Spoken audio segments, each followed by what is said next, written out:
Yo, what's up everybody? It's Keen from Naus. Today I'm joined by my co-host, Adam, Poppyphobia. What's up everybody? Newcomer to the podcast, Sam, Knight. Hey, what's going on? And Spencer, Mosov. Come on, shit. Let's get it right into our upkeep. First of all, we got our new Patreon shout out. We have Usable Object, Blargarg, and Scorish. Thank you guys for supporting us. To be honest, I don't like... It's so surreal seeing like people actually liking our content, and we get messages all the time saying it. So it's nice. It's refreshing. It allows us to do a lot more too. It is. Begin to. Love you, Blarg. Slug Club. Slug Club. Yo, listen. Shout out to Mark or Blarg. He's the OG. All right. When we first created this, we had Spencer as like it was a Slug Discord, and he like joined in like. He was one of the first people. Like, yes. Oh yeah. He came in for Slug. And then special shout out to Usable as well for being our first official patron. Yes. That was super exciting to see. It was like within like the first hour of us posting our first video with the Patreon link. Yeah. So we just we love the support from all you guys, and we appreciate it very, very much. We love you all. Yeah, then thank you, Scorish, as well. I know Adam, like he follows you on what, Instagram? He follows us on Instagram, Twitter, and Discord. MTG for the boys. Scorish has been like a day one supporter, day one homie. So shouts out to him as well. Hell yeah! Speaking of Discord, you guys should hop in the Discord, please, because like it's a fun community. We're trying to build a community here. We're pretty active. It's bigger every day too. Yeah. So. Other things we gotta cover in this upkeep. Adam's 2-0 in his MLC debut. I'm 0-2. Hey, listen. We can dream. Optimistic. I'm trying to be. He's dyslexic. Yeah, I'm. Hey, listen. I'm trying to hype you up, man. Okay.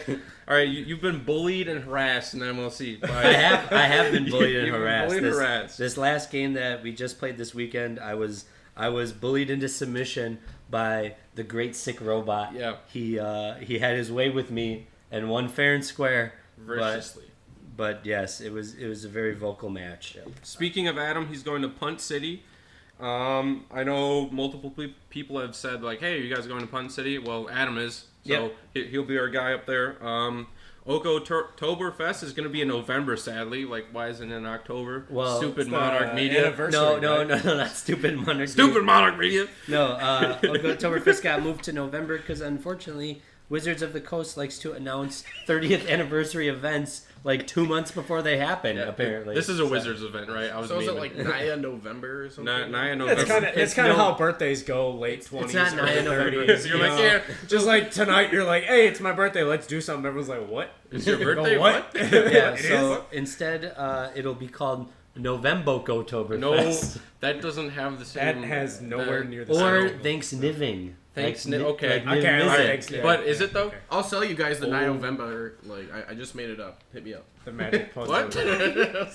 What? So we are now on Apple Podcasts. This episode, along with our other 5, will be on Apple Podcasts. We're on Spotify and YouTube. Yeah, that's new for us. As of last week, we're now available on Apple Podcasts. We've had a lot of requests. Why aren't you guys on Apple Podcasts? Well, now we are, so you can shut up about it. Yes, sir. I think like we have a pretty short upkeep, not a lot of triggers. Do we miss any triggers? I think do we want to talk about what we'd like to do for the patrons, the first ones at least? I think we would like to give back to the people that have decided to take that first step, along with the first steps here at Naus with giving back and trying to help us out. Yeah, I mean, we are doing a private giveaway in our Discord to the first 3 patrons that we had join our Patreon, and that we'll be discussing with them later. But also, we have recently hit the 100 subscriber milestone on YouTube, which is super exciting and super fun to see.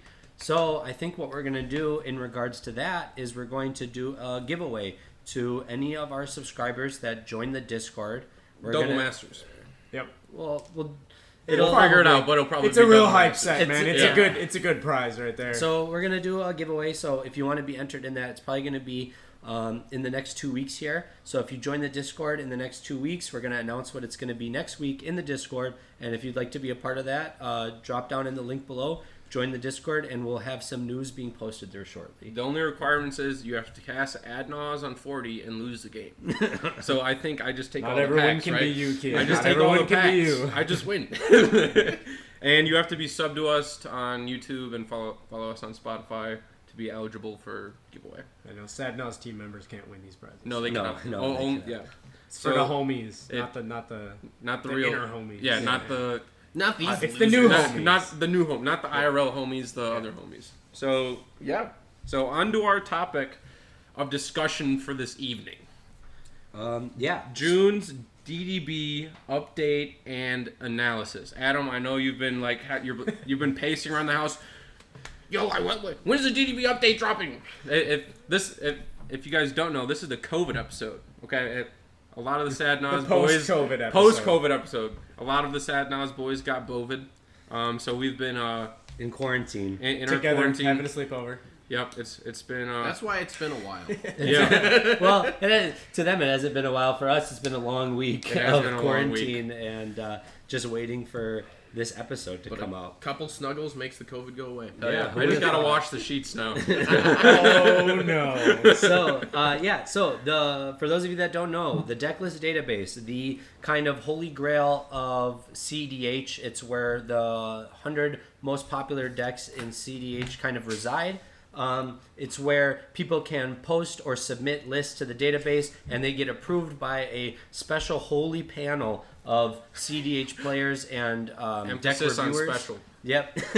And yeah, it has been updated. So every couple of months, every 3 months or so, they update the DDB, where they take some lists and they put it on a section called the Brewer's Corner. They remove some lists from the Brewer's Corner. They add some lists to the competitive section of the database, and then they remove some lists from the competitive section as well. It's kind of a analysis of the meta overall, and it's kind of a always rotating, always evolving meta that is documented on this website. And we just had the June update to this meta document. Yeah. So I kind of already went through and explained what the DDB is for those of you that don't know. And to start with this analysis of the update, we're going to begin with the newest additions to the Brewer's Corner itself. So I think there was like 15 new submissions that got added to the Brewer's Corner, which is pretty big. It's a pretty big update. Yeah, it's a lot of lists, and a lot of them come from the newest set that we just got in Standard, which is new Capenna.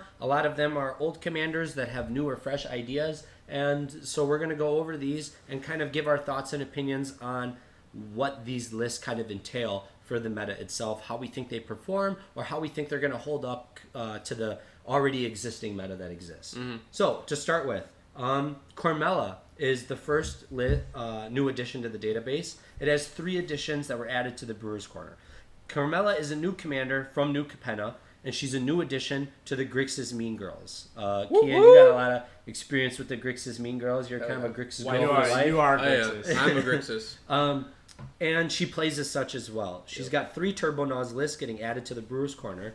And do you guys have any experience with Cormella? Any thoughts on Cormella, or what do you think about her as a commander? For those of you that don't know, Cormella is a 4 CMC commander. It's 1 in a Grixis, and it has haste, and it has an ability where you can pay 1 and tap it. You can add Grixis. Spend this mana only to cast instant and or sorcery spells. And it has another triggered ability that when Cormella Glamour Thief dies, return up to 1 target instant or sorcery card from your graveyard to your hand. So, what do you guys think about Cormella? I love it. I think that this card for me threads a lot of needles. That's not a good phrase, but I'm gonna say threads a lot of needles. It fills a lot of holes that I think are non-existent in like typical Turbo Naus or Grixis shells, in the sense that they're very fragile. And this commander, not only is she a ritual on a stick, where you can kind of buy back rituals, you can use her as a ritual, you can sack her, replay her, you can do all kinds of things with this commander. I think it fills a lot of the gaps that exist where like you fail your ad naus and you just lose the game. Okay. Yeah, I agree. Prior to this episode, I was talking on the Turbo Discord and like asking their thoughts, like, what do you guys think of Carmella? Gas, straight gas, blah blah blah. It's like, I think it's good because what you were saying, it lets you read back that, lets you cast that crucial add Naus, because you just go like calling the week, you taps, add Grixis, use the black, calling the week, return your add Naus, go off. Well, it is pay 1 tap too, right? Yeah, but it's one colorless, so you can just tap like a Soul Ring or Mana Crypt. So yeah, I think good deck. Definitely better than Kess, I think. So You think it's better than Kess? I think it is better. Kess is way too slow in this current meta, and it exiling a card is kind of bad. Because, like, yes, you can go, like, Tainted Pact, get fish, play fish, Tainted Pact again, but that's too slow. That's 6 mana you need. Yeah. So... Yeah, it is nice that Cormella is like a ritual in herself. Yep. It's kind of tap, pay 1, tap, and get 3. And in Grixis, you're really only going to cast instant or sorceries anyways. So Plus, she has haste. I don't know how relevant that is, but having the ability to go, like, power out with, like, rocks, Jewel Lotus, and you have, like, 1 colorless float, you can still, like, go off and do shenanigans. yeah, you can still ritual after Yeah. you get your commander out. I think that has a lot of value to it. Yeah. And like you guys pointed out too, with Culling the Weak, that's an amazing synergy, but also Diabolic Intent. Yeah, The it's Phyrexian Tower, Yeah, even. for Phyrexian Yeah, Tower Phyrexian would Tower. totally be playable. Like, in a these list cards like that are already good, she's giving you extra value, and she's in the command zone just waiting to be used Yep. like that. So Yeah. I think that adds a lot to her usability. Cool. 100%. So we kind of talked about, like, you thought she's better than Cass. You know, Yeah. you think that she adds a lot of stability to Grixis that's usually normally missing, fragile. yeah. So that's how we kind of compare her to existing Grixis shells. So you guys would all say that Cormella is pretty viable in today's current meta. Yeah, absolutely. I agree so. I'm actually excited to probably start a project. Cool. So there's 3 new Turbo Naus lists that Cormella has that have all made the Brewer's Corner. So check out those lists.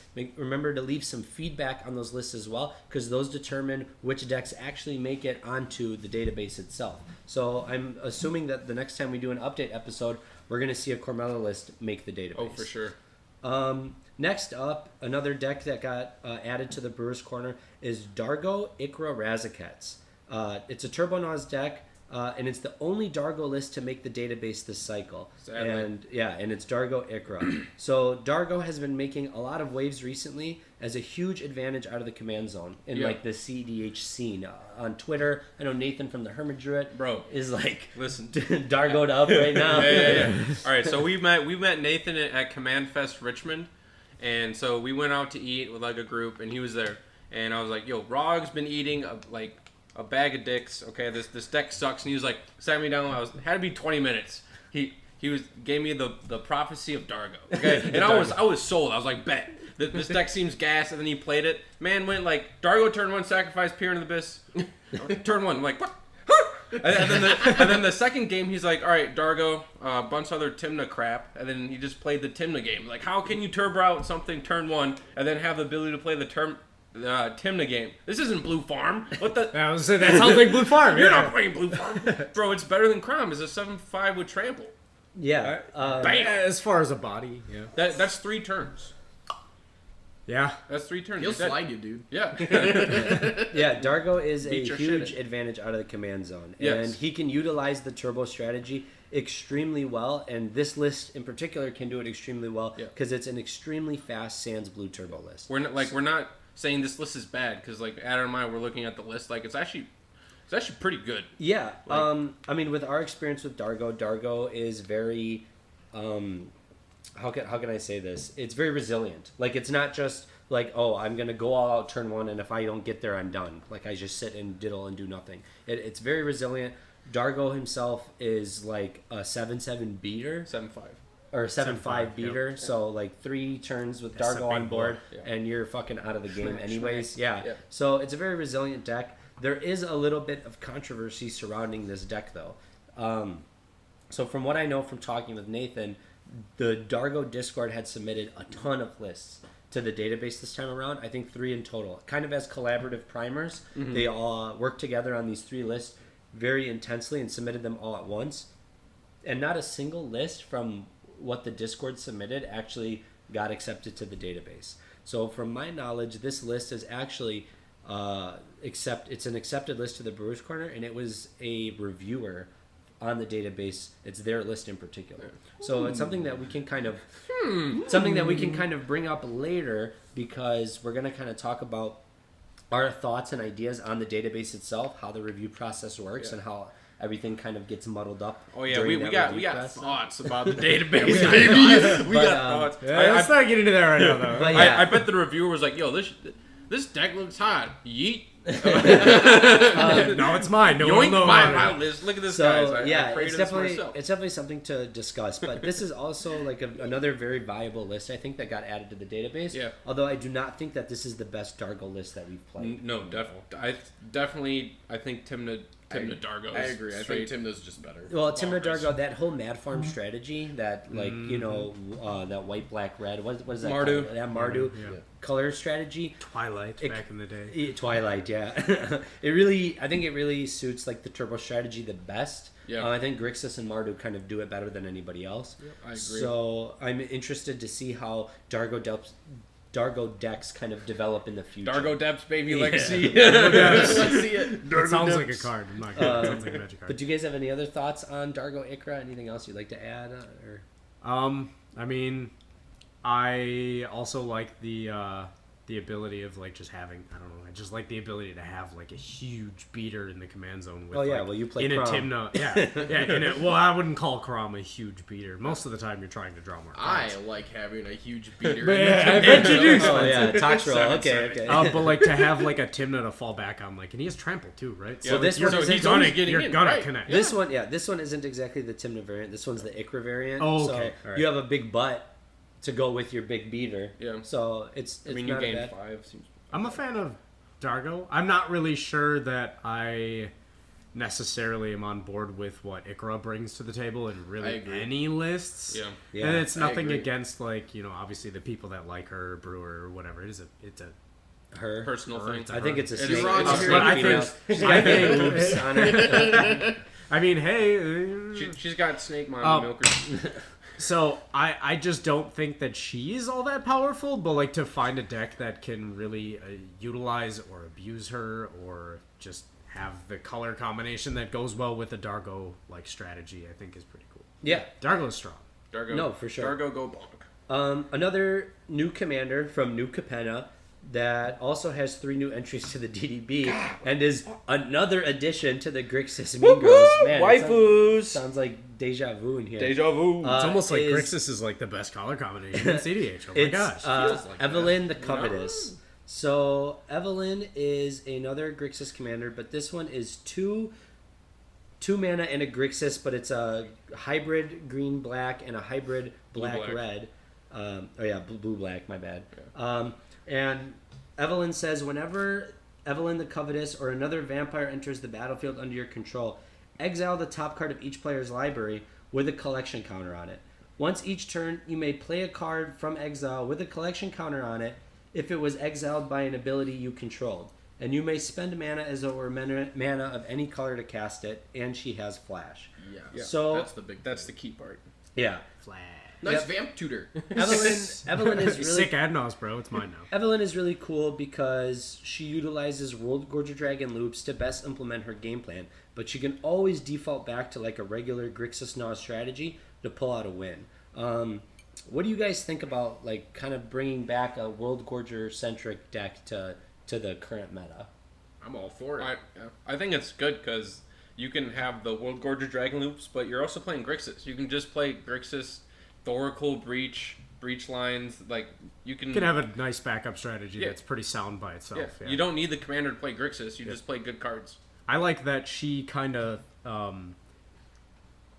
she has that like Dothy Voidwalker feel, where like you get to play your opponent's stuff, but half the time when you're playing Dothy Voidwalker, like it's just stopping your opponents from filling graveyards, and you're not really getting to abuse the card. You only get one thing, right, with Dothy. So I like that she has an effect similar to that from the command zone. And I like that she's With Flash is pretty cool. Yeah, I was gonna say I like that she's reactive from the command zone. Yes. I'm gonna mystical tutor. I'm gonna vamp tutor. Thanks. Five mana's a little Five mana's a mana's a little bit much for steep, that effect, but but I yeah. like the effects of the card. Plus, she's technically 2 black. Yep. Oh, Yes, yeah, I that guess is- so. that is Yeah, an she option. is. Which is why she's utilized in World Gorger loops because you don't need multiple colors. Yeah. You just need black, Yeah. and then you play everything. So that's yeah. that's really cool. What do you guys think like of her compared to other Grixis commanders? I think the other chick's better. Yeah. I definitely think like Cormella has a little bit more to offer, especially as a commander. Like buying back Naus is just kind of what those decks want to do.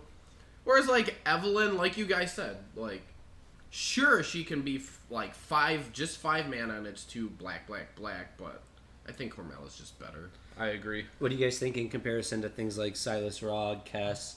Rog is Pog. I mean, if we were to put Rog him is in, Pog. yeah, I've if seen we were to that put him deck into like a win tier too many times list, turn 1. I would say that she was it Evelyn, right? Yeah. I'd say she is at the bottom of whatever the Grixis tiers kind of. Her the highest and lowest. Her of and that tier Jaleva list of are right Grixis there commanders. at the bottom. So she's viable, but kind of on that lower tier of Grixis, you guys would say, in your opinion. I think you can definitely find a way to make her better than, for example, other commanders that would be at the same tier level because she has a little bit more utility in like your average game of cEDH. Yeah. But at 5 mana, like, I don't know, man. Kind of The ability to steep play Darkrit into casting her and not need any other colors though. Yeah. Like you can It's literally pretty good. Plus with turn Flash. 1 Swamp, Mana Crypt, Darkrit, play your commander. Yeah. Like that's pretty good. Yeah, that is really nice. All right, cool. Well, that's enough for Evelyn, I think. Next up, we have another new capenna, new commander, and that is Falco Spara, who the DDB obviously Falco. thinks is worthy of cEDH glory. Harvey Birdman, baby. Yep. Falco is a Bant commander that utilizes a mid-range game plan and top deck manipulation to gain incremental card advantage and outgrind its opponents, hoping to win with Devoted Druid and Thought Lash. So it's kind of cool, kind of unique, very unique Bant strategy in itself. Spencer, you kind of love the bird. So do you want to kind of elaborate on what Falco is best at and what he does best? Yeah, I actually brewed up a Falco deck not too long ago. I had gotten $40 from a cEDH tournament, and they were like, hey, what do you want to spend your money on? And I saw him in Gilded Foil. I'm like, this looks amazing. And got him, and after a while kind of figured out there are some really cool things you can do. You can do some combos with, I think her name's Devoted Druid. She gets like the -1/-1 combo. Yep. Yeah, so then like you can use that with top, draw your whole deck, play a Thoracle. You can use Thought Lash, play Thoracle with him. I mean, his stuff unfortunately is in Bant. So you're missing out on like 2 of the best colors, in my opinion, in cEDH. Don't yell at me, YouTube. Red and black. I love red and black. I think like they're amazing. They keep making them stronger. They too. do. Like, They seriously continuously. do. So like you're missing out on those 2 colors, and I'm not gonna lie, that hurts. But like where you can make up for that, you can put in some stacks pieces. Like in my list, I had a couple stacks pieces. I tried to like get some feedback. I was in the Falco Discord. It wasn't very lively. Maybe that's changed today. I don't know. I'm normally in the Sad Naus Discord. Definitely join. But most of the time when I'm looking at this deck, it's strong, but it's slow to the point where if I'm not opening up with stuff that's slowing other people down, like Root Maze, Blind Obedience, I feel like I'm getting outpaced every single time. Yeah. For those of you that don't know or that are listening, Falco Spara Pact Weaver is 1 in a Bant, and he has Flying and Trample, and when he enters the battlefield, he enters with a shield counter. You may look at the top card of your library at any time, and you can cast spells from the top of your library by removing a counter from any creature you control, in addition to paying their other costs. So with things like Devoted Druid, you can make it go infinite with Swift Reconfiguration, putting -1/- counters on it continuously. Then you can just remove -1/- counters from Devoted Druid to cast your entire deck. Things like that. Those are kind of the combos that Falco can utilize. But, I mean, what do you guys think, like, as his viability as a commander? I think Falco's kind of on the weaker side, if I'm being honest. Bant, in general, is a weak color when it comes to cEDH, so I don't know how viable he's going to be. I think he's fun. I think he does something very unique. I think he used Devoted Druid very uniquely comparative to other different decks, because not only do you make infinite mana, but you also can infinitely cast off the top of your library. Kind of gives me Elsha vibes, which is kind of cool, which in Bant is pretty funny. But other than that, I don't think it has a lot of, like... Other than being cute. I think it's cute. For sure. You know? Yeah. And you touched on one of the biggest things. Like, I brewed this deck. I was excited about it. your comparison to Elsha is so on point because he's not a good Elsha. Elsha can do it a couple more than once, right? Like Elsha can keep going. He's like, as long as you have counters. Yeah. And that's a painful thing to have, you know? And like you said, like Bant, like have fun closing out games, champ. Like I believe in you. I think it's good enough that it could see support that might make it significantly better, maybe with upcoming new cards that they print, whatever, you know. But what can we compare it to in Bant now? Tulane, like about it, right? Yeah, there's not really a whole lot. I mean, Derevi, I guess. Yeah, but Derevi's usually like a stack strategy. Yeah. Right? And Tulane does a whole different thing. Yep, it's kind of like a Corvold type creature. And Falco's weird lots of because dudes with overburden. And Falco's weird because he makes you want to try to combo with him, but he's not fast enough, and you got to play some stacks, and the deck feels clunky. You have to have that deafening silence turn one.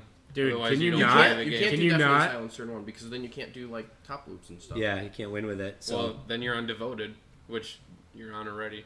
Yeah, but you're shutting off one of your. No, I'm agreeing with you. What I'm saying is shutting off your combo lines in an already like deck that's lacking black to search.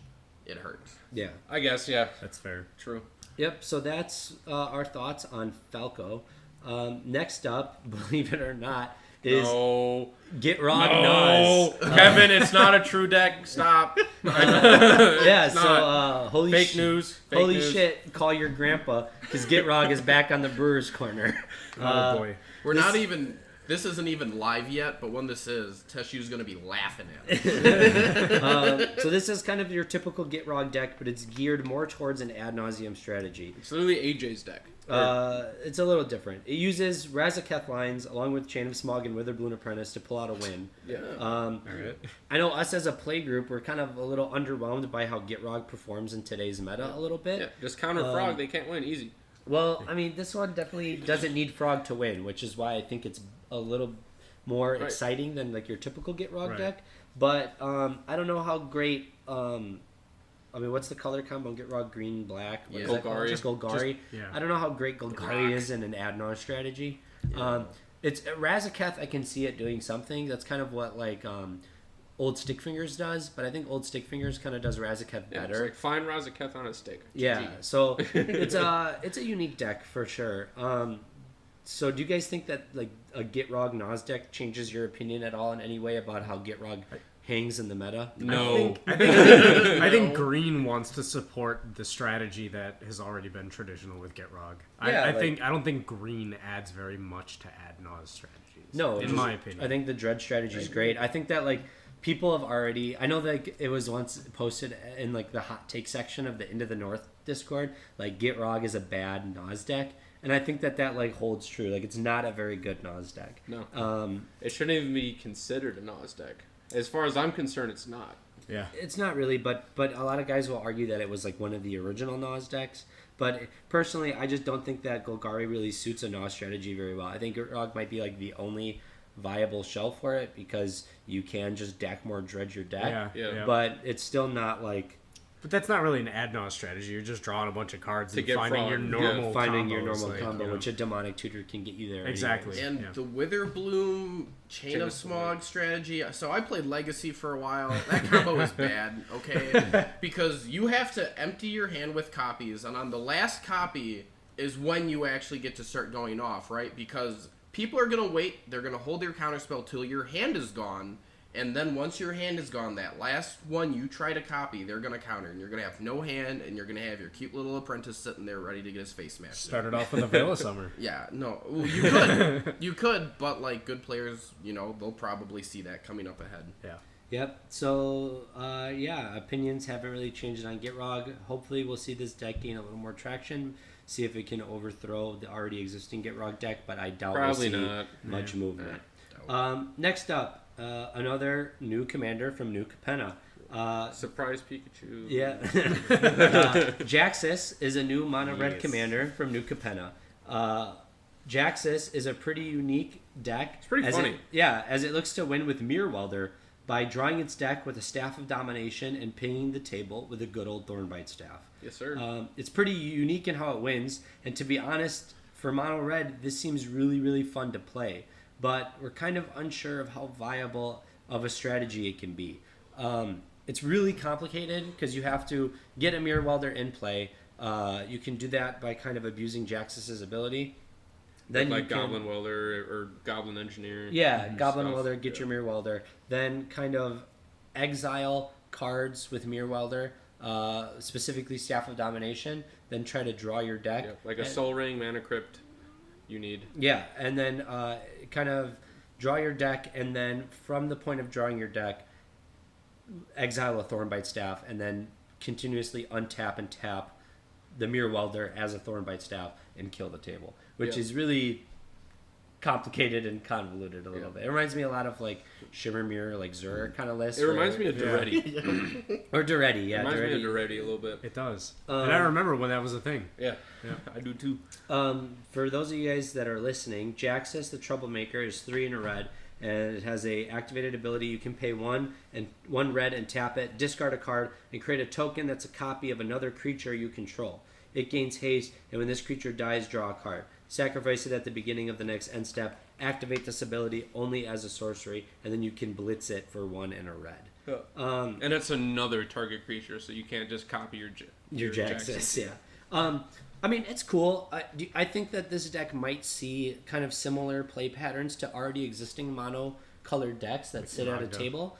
I think if you're going artifacts, Magda. Yeah, Magda for sure. I mean, if you're going artifacts, I think this kind of holds a similar playing ground to me. Almost, yeah.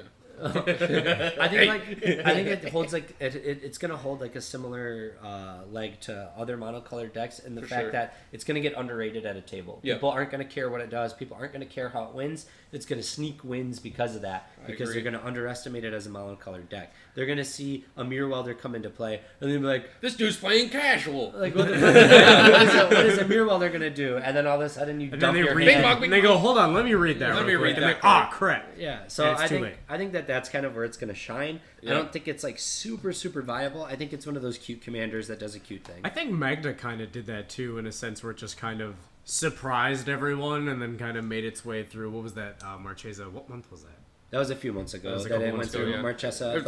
But watching that deck kick everyone's butt was pretty satisfying, but also like, wait a minute, this is a thing. This is a real thing. Well, that deck also holds like a serious threat on the table. Where like, if you have 5 treasures and Magda in play, I'm gonna try to win the game. And he's cheap, and it's really easy to assemble that. Exactly. Whereas like this, I think this takes way too much to assemble, and I think it can be really hard to get there, especially in red where you don't have a lot of tutors. You have Gamble, and that's really it. So one cool thing about Jaxus, and I play her in Godo. She's in the Godo Primer right now.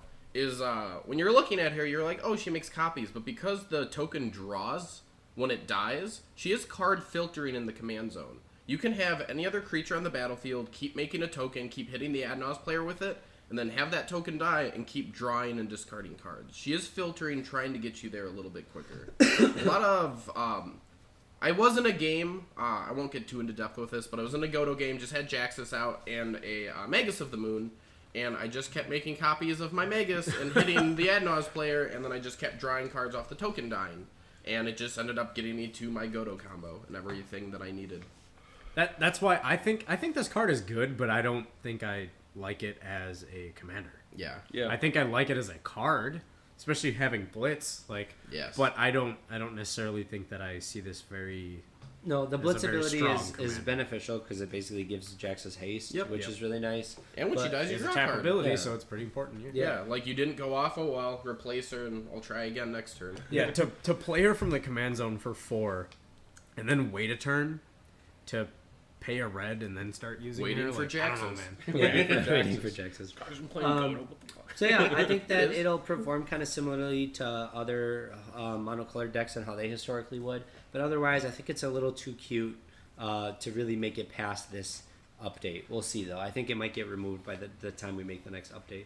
Cool card, though. Yeah, very cool. Next up, we have Jessica Worldgorger Dragon. It's just your typical Jund Turbo Naus deck that uses Worldgorger Dragon loops to win the game. Otherwise, it has breach combos and dockside loops to win with Jessica out of the command zone. It's Jessica Ikra. Yeah, Jessica Ikra Worldgorger.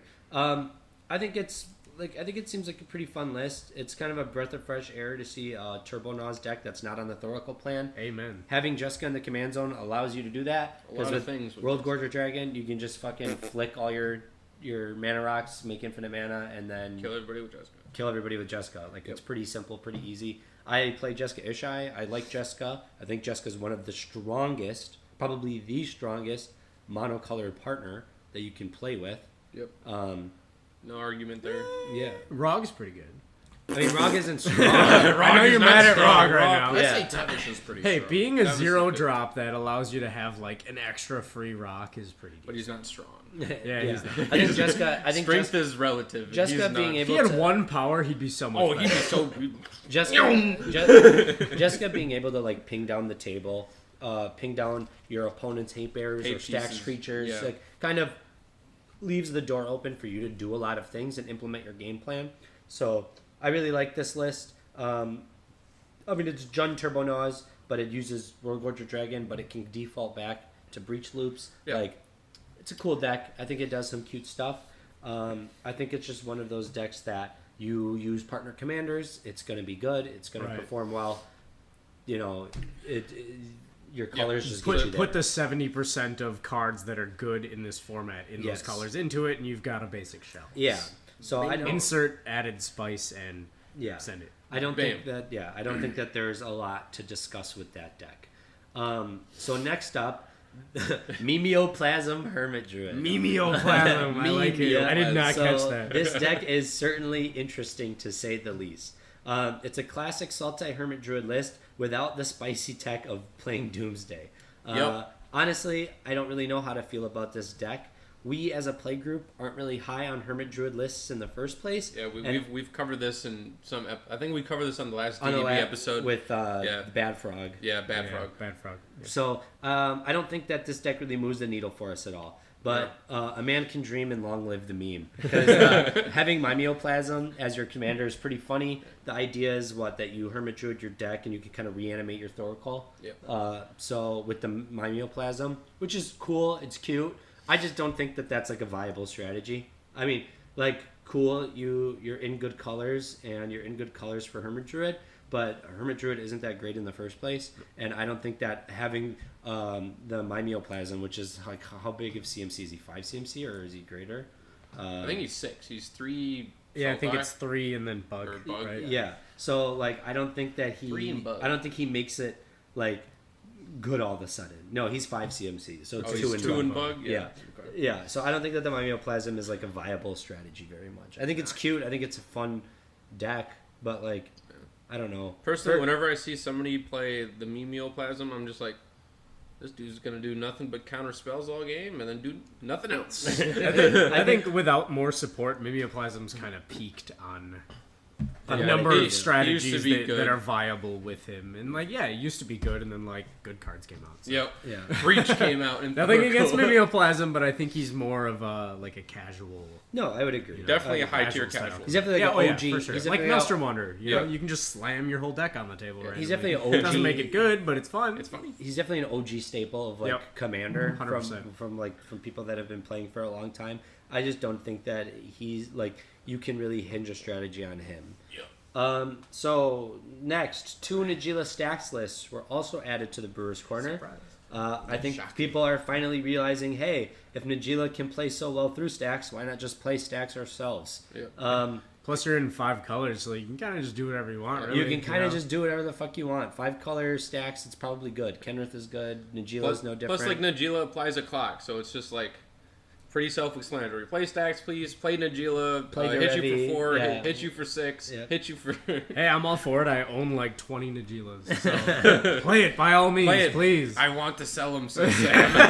I only need one. So yeah, there's not much to talk about there. I think Najila. Pretty self-explanatory. Yeah, there, it's I think. a Yep. 5 color good stuff deck that's utilizing stacks to help implement its game plan. Yeah. I think that those decks are gonna be updated or upgraded to the DDB probably by the next review cycle. I think that there's no reason why they shouldn't be. Yep. Next, Oscar, another new capenna, new commander, and another barely viable strategy. Personally, I look at Oscar as kind of bad 2 color Zur, but it can be a very fun way to play the game if you like overcomplicated lines that don't get there. Bad 2 colors are that's it's a well, pretty I mean, spicy take right there. Comedian's been brewing Oscar a lot, and I've been watching his streams and watching him brew it. It's just very, very overcomplicated. Doesn't really need to be, and he doesn't like like he does something special, Oscar, but it's not something that you should like bank your game plan on. What Like, is this card? It's not even been on my radar. Okay, so Oscar is from Capenna, he's from yeah. New Capenna Commander decks, and his full name is Oscar Rubbish Reclaimer. He's 3 and a blue He's black. rubbish. So this spell costs 1 less to cast for each different mana among mana. Whoa. Sorry, let me restart. This spell costs 1 less to cast for each different mana value among cards in your graveyard. Words are hard, guys. Whenever you discard a non-land card, you may cast it from your graveyard. Yeah. So So you necro. you basically necropotence, discard your hand, and cast all those cards from Oh your yeah, graveyard. so he is bad, Zer. Yeah. Yes. Literally bad. He's literally bad, sir. Yes. And every time, the way that discard works is you discard 1 card at a time. So the way that the triggers work is that you'll discard a card, you have the opportunity to cast it, and then you discard your next card. So if you fuck up your triggers in any way, you cannot cast a card that you've already discarded. It does sound very unless it's convoluted. on the trigger that it's been discarded. So he's bad, Zer, for good players. Yes, it's If literally you wanna like, you wanna sounds exercise horrible. your brain, build yes, it. that's literally Yes. what it is. Oscar is like bad. Play Zerg. Thoracle, If you guys, want to come on. play a deck that Sorry. you have to beat the deck to win, then Oscar's a good deck to play. It really challenges you as a player, and it really makes you think a lot harder than you have to win the game. But it's a really fun deck to do that with. You have to really overthink your discards. You have to really think what order you discard cards in, when you cast them, how you cast them, shit like that. So it can be really interesting and fun, but I just don't think that a lot of new players are going to like this deck. So you've watched someone brew this and play it. Yeah. So for how complicated it is to progress your own strategy with this commander or this deck, do you think it is equally as difficult or confusing for opponents to interact with? Because if it's super easy for them to just make you mess up, then I feel like it's significantly less good than if it is equally difficult or close to as difficult for your opponents to go, wait, what's going on? Oh, I missed my opportunity and I lose. Yeah, I mean, I would assume that, like, as an opponent, if you're playing against this deck, it would be very hard to kind of interact with it correctly. Kind of like the same thing with with a Zer deck, right? Like, once Zer's on the battlefield and he's got Necropotence out, like, your line for interaction is very slim, because once he's got his deck in his hands, what are you going to do about it? Same thing with Oscar, especially with, like, how the triggers get put on the stack. Like, interacting with it's pretty difficult. But I've personally really only seen this deck at the goldfishing stage, because nobody really wants to play it. Fair enough. So if you take that as you wish, right? So, but that's a strength, though, definitely. That's Yeah, definitely a strength of the strategy, is that it's just hard to understand for your opponents as well. Probably, yeah. I mean, I think like the combo lines are very similar to other decks you'll see out there, but the points of interaction can probably be very difficult to work around. Cool. So, yeah, I have here in the notes that the triggers can be complicated, and you'll most likely lose to game rules violations than pull out any wins. So there's that. Make your brain strong, though, real strong. Yeah. Strong. Add an extra wrinkle every game you play. We have Judge's Tower for that. That's fine. Yeah, we got that unlocked already. So that's Oscar Rubbish Reclaimer. Another mono red commander that was added to the Brewer's Corner is Rionia. Rionia has been on the DDB before, and she combos with Combat Celebrant along with a ham sandwich. She can combo with a lot of fucking different things that you can play in your 99. The goal of this deck is to win with infinite combats, which, believe it or not, is pretty easy to do in mono red. It runs things like Godo in the 99 and a bunch of other things, and kind of just continuously makes copies of these creatures that give you extra combats, and that's how you can win the game. So like I said before, Rionia has been on the database before. It was removed for not being viable, but it has made a comeback to the Brewer's Corner. I think the deck has gotten a lot of new spice, a lot of new tech, a lot of good cards have been printed in mono red. So I think that it has a lot going for it. Do you guys think that Rionia still has a place in cEDH, or do you guys know what Rionia does? Faintly, but I haven't put enough thought into the card to actually think about it. So yeah, no. Okay, not really. so Rionia Fire Dancer is 3 and 2 red.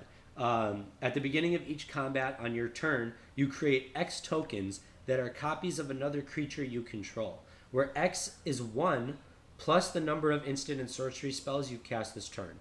They gain haste and exile them at the beginning of the next end step. So with something like a combat celebrant, right? At the beginning of combat, you make a copy of combat celebrant, exert it because it has haste. Now you get an extra combat. Then at the beginning of that combat, Rionia makes another copy of combat celebrant, exert it, you get another combat. So you just continuously make extra combats. Same with Godo.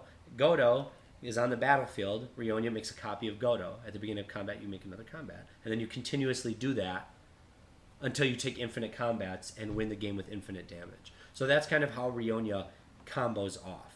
And so it's mono red. There's a lot of mono red pieces that kind of let her do that type of strategy, but there's also a lot of things that mono red specifically lacks. So that's kind of where my question derives from of, do you think that this is a viable strategy in cEDH? What's her CMC? 3 and 2 red, so she's 5 CMC. Okay. I mean, That's pretty steep. yeah, like, I don't know. I But feel that doesn't make her worse because of it. yeah. But I think like if you want infinite combats in mono red, Godo just seems easier because he gets you that other piece the second he hits the board, right? Like, for this, like, red has problems searching cards, and we all know this. Unless you're playing Godo, because he's just gonna get it for you, because Godo be gas. But like, she sounds good, and she can do some of the cool things Godo can do, and she even plays Godo, but like, you're not searching these things efficiently. yeah. No, you have gamble. That's it. You You have can't really gamble, search. that's You can't really search at all. So yeah, I think that that's a very good point. I think that she does lack in a lot of specific areas when it comes to like what mono red can do in cEDH. I think she would make a decent include in certain strategies potentially, but like that just doesn't seem super strong from the command zone. Yeah, Yeah. and I wouldn't even play her in a Godo deck because she's 5 mana. I Yeah. have ways to make copies of Godo that are 2 mana. Yeah, 5's pretty steep in cEDH. Yeah. 5 mana should almost win you a game. Our Or be Toxic. our Or be next toxic. our last new capenna new commander is going to be Rocco, the Cabaret Caretaker. Yeah, I like Already. This deck utilizes the new Vivian to pod into Kiki Jiki Felidar Guardian lines, and can also do the same with Birthing Pod. Rocco is kind of a cool commander and one of the more viable options to come out of New Capenna. So how do you guys like this strategy over the food chain Rocco strategy that we've seen kind of get discussed as a topic in like Reddit and on Discord and things like that? I definitely like this one more. Like just pod lines in general, I think are way more easier to like to assemble rather than food chain, and like you actually get to run like other like synergy. Does this run devoted druid lines? Rocco himself, I don't know if he's on devoted druid lines. Let me pull up the list here and I can get back to you on that. Okay, well, like I don't know. I just think pod is like a more viable strategy than food chain, especially without a commander that like has like he tutors a creature, right? Let me see what Rocco Yep. does. Yeah, he's a functional command zone pod. Yeah. So no, Yeah. Rocco's not on devoted druid No. lines. So yeah, so I don't know. I think pod lines are always viable in cEDH, and they're pretty consistent. Yeah, I mean, Kiki Felidar lines, those are always good. Yeah. Infinite combat, or infinite creatures that you can go to And combat plus with with. Rocco's 3, so you just pod, get Feldar, get Karmic Guide, get Kiki, win. We have good access to it. It's in the command zone. It also will get around Yep. certain stacks pieces that like don't let artifacts function. Well, its So main in combo- a sense, it's almost better. its than main pods. combo Is Arena Rector and a Vivian. Yes, it's Yeah. Arena Rector. So, like, when you get to search up a creature card with mana value X or less and put it on the battlefield, you put Arena Rector on the battlefield, find a way to sacrifice it, and then go get your Vivian, now pod up into Felidar Kiki. Yeah. So, it's a really, really kind of solid kind of win line.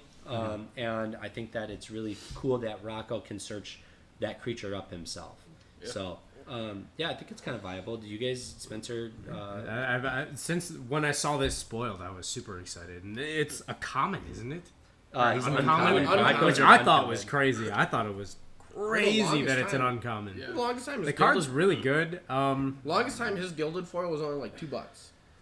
How much is it now? I So think do it's I more think than more than $2. $2? So what you're asking is, do we think that the birthing pod strategy or the pod strategy is Yeah. better than food chain, which has already obviously existed for Well, Food Chain Rocco is reasons kind of of this. what people were building around initially when this card was spoiled. Right. But Food Chain Rocco actually doesn't exist on the database. So this is the first Rocco list to make it, and it is a pod list. Good. Yeah. I'm I a agree fan with of that. that. That's what I thought should have been the strategy. Me too. Like, maybe you include Food Chain in your pod strategy, but, like, I don't know that you need to, but I think pod is a better strategy. I think so. Yeah, for sure. I think without black, Food Chain definitely takes a hit because you don't get like the exile tutors and you don't get like Plunge into Darkness, Tainted Pack, Demonic Consult, No, for sure. yada yada. Cool. So, So yeah. that's Rocco. That's the last of the new Capenna new commanders. Woo!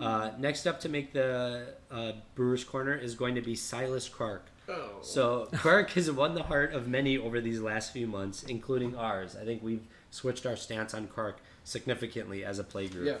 Yeah. He provides good value out of the command zone while at the same time making it harder for you to win. Hey, it's kind of a And- stacks piece. Yeah, nothing says you're a good player than winning through your own stacks piece. But honestly, any Grixis list is going to be a good list, and Yeah. Silas Quark is just Silas Rog, but you can double up on the shit you cast. Yeah. Or potentially flop. Or potentially Or flop. And I think it's easier than like Sakushima Cart because you play all the sacrifice rituals in this list. So you just get So rid of you Quark. get rid of Kark. Yeah, when and you then- when you need when him you need gone. to, yeah. Yeah. No, for sure. I think that there's not a whole lot to talk about here. It's Silas Quark. I think Quark is really good. I think being able to double up on your Dark Rituals, double up on your Cabal Rituals, double up in Ad Naus, so that if one gets countered, there's a copy on the stack. Double up DTs is Yeah, always amazing. I think that there's a lot of really good value that you can get out of that. Yeah. Um, Plus it's Grixis. It's going to be good. This Yep. is Grixis. Grixis is always good. Another list to make the Brewer's Corner: Tevish Yoshimaru. Dog. I don't see any way that this list is different than Tevish Timna, other than that it has a dog. And honestly, you should never sacrifice the dog to Tevish to draw some cards. So for that, take this list off the Brewer's Corner. No, but in all fairness, Orzhov is a really, really difficult color combo to brew in. I've been brewing in it for the last few months here. Really trying to make Timna Armix get somewhere, and I don't really think that Yoshi Tevish is adding anything new to the already existing Orzhov lists that are on the database, which there's only one, and that's Timna Tevish. Yeah. I think that, yes, you can time walk your Yoshi. That's really, or not time walk, what is it? Ancestral Recall your Yoshi. Well, you only draw 2 off Tavish. Yeah, for 1 mana, you draw 2, which is broken. No, but Or I could draw 3 when I play my I mean, Timna. that's the same as, like, Yeah. I don't know, village rights. yeah. So It's not that like, great. I don't think Delhi that dispute? I don't think that it's that great, and I don't think there's a ton of variance between the lists that already exist. No. I mean, Yoshi's cute. It's not a great backup plan. I mean, you're supporting certain legendaries enough to be able to play it, but it's not like it's not that great. Nothing special. A 6/6 dog isn't going to get you there No. without any way to support that otherwise. So that's kind of my opinion on. Just play Blue Farm, bro. Yeah. Do you guys have any ideas? Like, Yeah, Just I play don't Blue know. Like, why aren't you playing? No, Timna? I don't. I don't. yeah. I'm So zero there's not a opinions whole on lot to talk about there with Tevish Yoshi. Another new list to make the Brewer's Corner is Thrasios Vile Smasher Hermit Druid. There's a lot of Wow, another 4-color partner deck. I wonder what this one does. Oh wait, Hermit Druid Thoracle. How interesting. Next. Next. Yeah, for sure. nothing Yeah. to talk about. Next is Thrasios Vile Smasher Razakats. Wow, another 4-color partner deck. I wonder what this one does. Oh wait, Razakats Underworld Breach. Thoracle. How interesting. Next. And then another list is Thrasios Timna Hulk. Wow, another 4-color partner deck. I wonder what this one does. Oh wait, Breakfast Hulk. How interesting. It goes to beats. Wait. Okay, boomer. Did you say Breakfast Hulk? Yeah, this seems like a fun blast to the past. Breakfast Hulk is kind of a cool combo that's a little outdated, I think. It's kind of, there's a lot of other Hulk piles that I think kind of outshine this one nowadays. But it may be viable again in this kind of mid-range meta that we kind of exist in. Yeah. Does well in the mid-range meta. Yeah, Breakfast Hulk does do like historically very well in the mid-range meta. So Timnatana Hulk with Breakfast, like cool. Like let's see if it performs well again. Timna Thrasios. Or my bad, Timnathreat. What did I say? Timnatana. Same shit. No, it's not. Well, you can't really do breakfast without it. Yeah. So now let me be the dum-dum. What is breakfast? What is the breakfast strategy? Kian, would you like to? I know it's a code word for something Yeah, I so you- probably yeah, know, it's but I called didn't know it was files, called yeah. breakfast. So you get Cephalid Illusionist Cephalid and Illusionist. Nomads in core. So you target Nomads or you target Cephalid Illusionist when it says you mill 3 whenever you target it with an ability. So you just keep on targeting it with Nomads in core. You mill your deck, and then on your last iteration of Dude, look, Hulk, you get Thorkel. look who beat Hey, this it's our deck. boy on here. Hey, so one of the brewers of this deck is actually TRS Aphelion. Shouts out to Aphelion. He's in our Discord and is like Heck super active in our Discord. Yeah. And he's also works with me at Monarch now. Dude, Aphelion, that's super funny that your list has made the Brewers Corner. That's And so you were funny. just like, wow, look, another 4-color boy. deck. I wonder Well, what I it mean, it does. is, Okay, it is another 4-color. This is like- not how we treat our Discord members. No. This is like another 4-color list, but it's Breakfast Hulk and it's cool, and it's something a little bit different. But it's just Yeah. funny that like I look at the list to go over Breakfast Piles, and it's a Fellion's list. Like Yeah. that's kind of funny. So All right. just mill your deck, play Thorkel, easy. Yep, easy. Or now you can just go like Spell Seeker, Blood Pet, Thorkel. Yeah, there's a lot of like Win. ways Yeah. to just Yeah, win the you game don't now need with Hulk 2 piles. iterations. You just need Why is it called breakfast? It's a legacy thing. It is That a was legacy the name. thing. Okay, Yeah. That It comes sounds from good. Legacy. And then finally, the last deck to make the Brewers Corner is Yeva React Grind. It's our final deck to get added to the Brewers Corner. It was on last time. Well, no. This is a different Yeva list. So in our last DDB update, we gave our praises to Yeva as a commander. So Yep. we'll save them kind of here. But Yeva is getting some more love, and we're kind of glad to see it. So It's only Inkmoth's Nick list on here. what the heck? Well, Yeva React Grind is supposed to be a new list Yeah. on the database. I think it should be on the actual DDB, not on Brewer's Corner. I think it's like the best mono Maybe green. that was a little mishap. It on is right the here, GDB dude. end. Look, Yeva Draw Grow and Yeva Flash. There's another list on What the the database. heck? Yeah, you just don't get it on mobile, nerd. Nice try. So this is a new Yeva list that's added. It's kind of similar to the existing one. It doesn't really add a whole lot of new lines. No. I'm not really sure why it was added. I've never actually definitely not Kev is the brewer. Shouts out to him. I have not seen him before, but I'm also not very active in the Yeva Discord, so I don't really have a ton of input. But Yeva has proven itself to me in plenty of games before, and so I respect the list. I think this should have made. I think that Yeva should be an archetype on the main DDB, but I do too. Yeah. Inkmoth has definitely been pushing a lot of mono green stuff, and I think this is his pride and joy. And like, it's honestly really fun to play, and it's honestly really resilient because like Brostorm, like you play Savala turn 2, you're like, all right, if they don't kill Savala, I'm gonna win the game, and then they always kill Savala. Then you're like, oh, now I have to. Where they wait cast a couple turns. Venser and bounce it to your hand like It's 4 so times. dumb, a game. yeah. Or that, and then Yisan's the same thing. Like you have to have the commander out to actually do something. Yeva's like, cool, I have Yeva, but I could function without, and like it's flash because you could go like end step. yeah, just do spit out stuff. your hand. Yeah. So that's pretty much it for decks that got added to the Brewers Corner. So next we got decks that were upgraded since last cycle from the Brewers Corners to the competitive side of the database. So this one we're gonna kind of run through this segment a little faster because in our last update and analysis episode we already went through what all these decks do. So we just have brief explanations of what these decks are, and these are the ones that actually were thought of to be worthy of making it to the actual competitive decks list of the database. So first up, some of the decks that we talked about. Oh wait, I already read all this. The first list that we're going to start with is Armix Crom. Armix Crom was originally on the Brewers Corner. It is now on the competitive deck section of the database. These lists, Armix Crom lists in general, are turbo ad nauseum strategies that utilize Crom as a hate bear out of the command zone to stop your opponents from progressing their game plan while you develop yours. It utilizes both Armix and Crom as healthy mid-range creatures when games tend to get more grindy, and Armix can help remove stacksy board states that your opponents have developed over time. It's Grixis Turbo Naus. I think I like Armix. I like Armix a lot. I think Armix Brings some Crom, value. performs really, really well. Yeah. Another list that got updated was Ishai Thrasios Bant Rule of Law.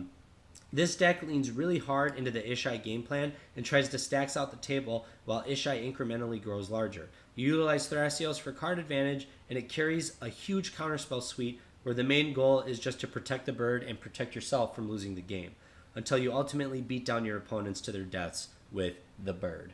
Bird. What do you guys think of this? I like this Ishai Bant list way better than like Ishai Kodama or some of the other like Bant variants that people have tried with Ishai. I really like having Thrasios as a value piece out of the command zone. Thrasios lets you play the Pasco control game very well. Well, which leans into stacks really nicely as well, because you basically say, you guys can't play the game, I'm just going to sit here and incrementally draw my deck while you guys try to combo through all the stacks pieces I have on board. Oh, by the way, I'm beating you with a 12-12 flyer. And I'm holding counter magic. Yeah, exactly. So I really like this kind of take on Bant rule of law with Ishai. I think Ishai is a really good stacks creature that people kind of undervalue or just don't really know how to brew with. Then we have Bruce Malcolm Glenhorn has also made the database, and it's a fun take on the traditional Jeskai shell. It obviously uses like Glenhorn Buccaneer to combo off with Malcolm, and then just like any other Is It Pirates shell would, but it can also combo through breach lines with backups like Dualcaster Twin Flame and Glenhorn Curiosity. So it's kind of like does traditional Jeskai stuff where you can kind of draw your deck with Brain Freeze and yada yada, but you win with different combos than something like a Jeska Ishai list would, or like how Elsha draws its whole deck and plays top off the top. So this is cool. I know that we really like Pirates. I think we like Malcolm a lot as a commander. Oh yeah, my favorite casual deck is Pirate Tribal. Yeah, so I think it's really fun to play with. Malcolm OP. Malcolm OP, dude. Malcolm's really good. Yeah, he's kind of broken as a commander, honestly. And speaking of Malcolm being broken, another deck to make the database to get upgraded from the Brewer's Corner is Malcolm Breaches, or Is It Pirates? Malcolm Breaches and Malcolm Kess are both variants that made the DDB. These decks lean very, very hard into the Glenhorn strategy, while also utilizing cards like Niv Mizzet Perun as win conditions with Curiosity in the 99. Because you can just win with Glenhorn Curiosity, or Niv Mizzet Curiosity, or Dualcaster Twin. It's Is It win cons, basically, is what you see. Is It Pirates? Well, Malcolm and Buccaneer should be together all the time if possible, because that's the combo out of the command that's a zone. two-card piece. But Is It Pirates itself just ends up being Is It win cons because of just how easy it is to assemble 2-card combos in Is It. I think true story. Rug Pirates is just bonkers. Tana Malcolm. Oh, Tana Malcolm. Green adding the creature tutors. Yeah. You just get Malcolm or Glenhorn. I know Z-Rob's really big on the a lot of people team are, of honestly. Pirates and stuff. So that is Malcolm Breaches and Malcolm Kess. Another deck that got upgraded that we kind of poo-pooed on last time, but has proven itself to be really, really good is Minsk as a commander. Listen, I haven't seen it, so poo-poo. Minsk Rule of Law is the deck that got upgraded to the DDB. This deck is similar to the classic Blood Pod list, as it tries to stack down the table and use either Vivian or Birthing Pod to pod its way into a Hulk pile that takes down the table and snag you the win. So, I think these decks have been proving themselves pretty well now. Blood Pod, just any type of pod deck. Okay, especially with the... Whatever. Especially with the new Vivian now. Now you have 2 pod options to get you there. Yep. I think it's really, really good. And I think that Imagine playing pod, not food chain. Am I right, guys? I think you're by yourself there. Obviously joking there, Adam. Yeah, he played Yusan for forever. So then some other decks to make the database. Both Shorikai Scepter and Shorikai Polymorph have also been upgraded. These decks have proven themselves to be very, very strong in the Azorius color combo decks, and they utilize Shorikai's vehicle ability to their advantage pretty well. The only difference between the two is that one leans really heavy on the humility game plan, while the other tries to combo with infinite mana as fast as possible. These decks, Shorikai decks, are fucking good. We got someone at our local who plays a Shorikai variant. I know that Alana plays Shorikai. She's in our Discord, and she's jamming games a lot. So, Shorikai... She's on the stacks version. Yeah, she's on the humility version. So, Shorikai has just proven itself time and time again to be a really, really valuable commander. and its ability is a little broken, making all those vehicles, crewing them, and then drawing your deck. Yeah, it's pretty good. Pretty good. Tassiger Reanimator is the only one of the Tassiger list from last update to make the database. Oh boy! Well, there's still like fucking 18 of goddamn. Tassiger. Who needs a stop? And there's like People 8 want him to be good. I played Sinestra. Tasker for like 3 years, man. Sinestra, stop adding Tassiger to the database. Stop please. It. Anyways, You're really bugging me out. Stop. Anyways, this deck is like your classic Reanimator shell, but with Tassiger as a value engine. It looks to turbo out Razaketh as fast as possible and win the game through a Thoracle combo, or just go infinite with Isochron Scepter and win with Tassiger himself. Sounds good. Pretty Tasker things. Yeah, pretty for Tassiger sure. stuff for a Tassiger deck. Yeah, it sounds like There's not been a whole lot of variance in like the bug style or the bug control Tasker list. no. Like, there's really not. It's the same shit. Thrasios Timna Stacks was also upgraded to the DDB. This list is actually pretty funny because it's the definition of a generic 4-color Stacks deck. It's actually only exists on the DDB as representation of a Stacks archetype for the Timna Thrasios.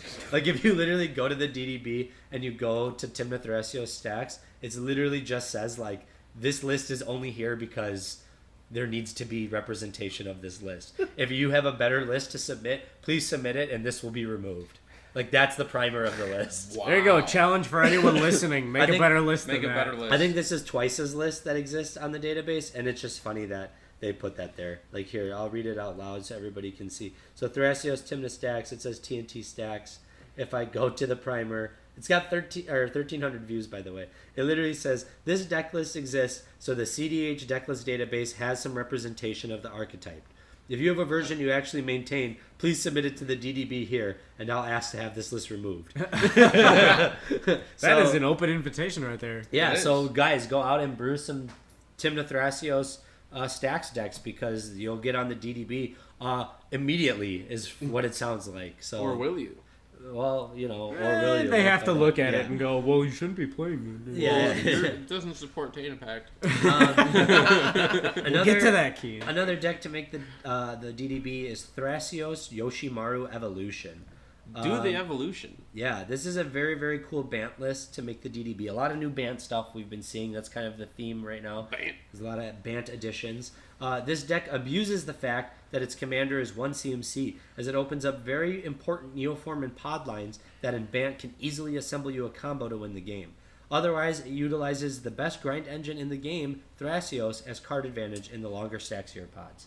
Yep. To be honest, I don't think you need like a 1 CMC creature in the command zone in the Bant colors, considering you're already playing dorks. Yeah. So like potting up from 1 CMC isn't that That's not hard. a problem. Yeah. But they're saying they can do it on turn 1, guaranteed with Yoshimaru in the command zone. So, you know, there is that, I guess. But otherwise, I mean, it's a goofy Bant deck. Bant struggles a lot in the meta. Yep. Like, Derevi's probably one of the stronger options. Otherwise, there's not a whole lot out there for Bant to be doing. So I think people are just trying to brew in that space to see what they can get out of it. But a lot of the decks are just evolution pod. It's all the same shit.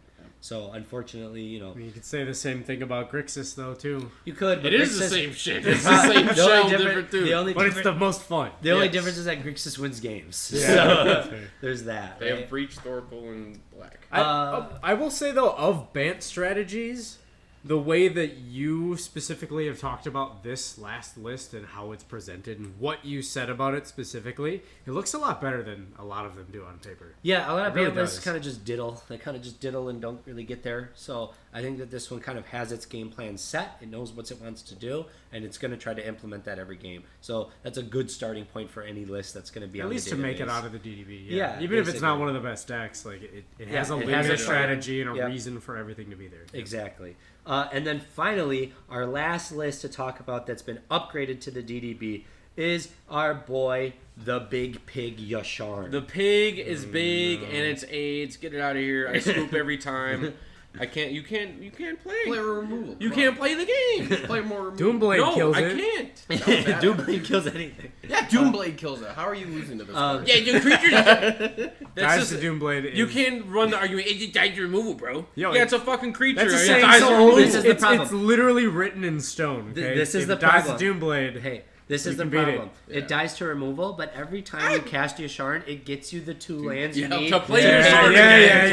yeah, I know. So- Fucking the pig is We're big. just giving you a hard time, Keith. Fucking hate This- the pig. This Yasharn list is a list that we've been praising for a while because it belongs to our friend Connor, who is the first guy that we know that's been able to break Yasharn. And boy, is it broken. Connor, shouts out to you, man. We first met him in the Mind Muscle Magic Discord, and he's in our Discord jamming games whenever he can. What's his Discord name? Connor C, baby. Oh, of course it is, right? Yeah, and then Tashu also built the pig, so that's fun. Yeah, we played in our own play group because Kevin has a Yasharn list as well. Fun. But Yasharn is one of the more oppressive stacks deck in the meta currently, and he himself is a stacks piece out of the command zone. And giving white access to green in a stacks game plan really lets it cut through stacks like butter.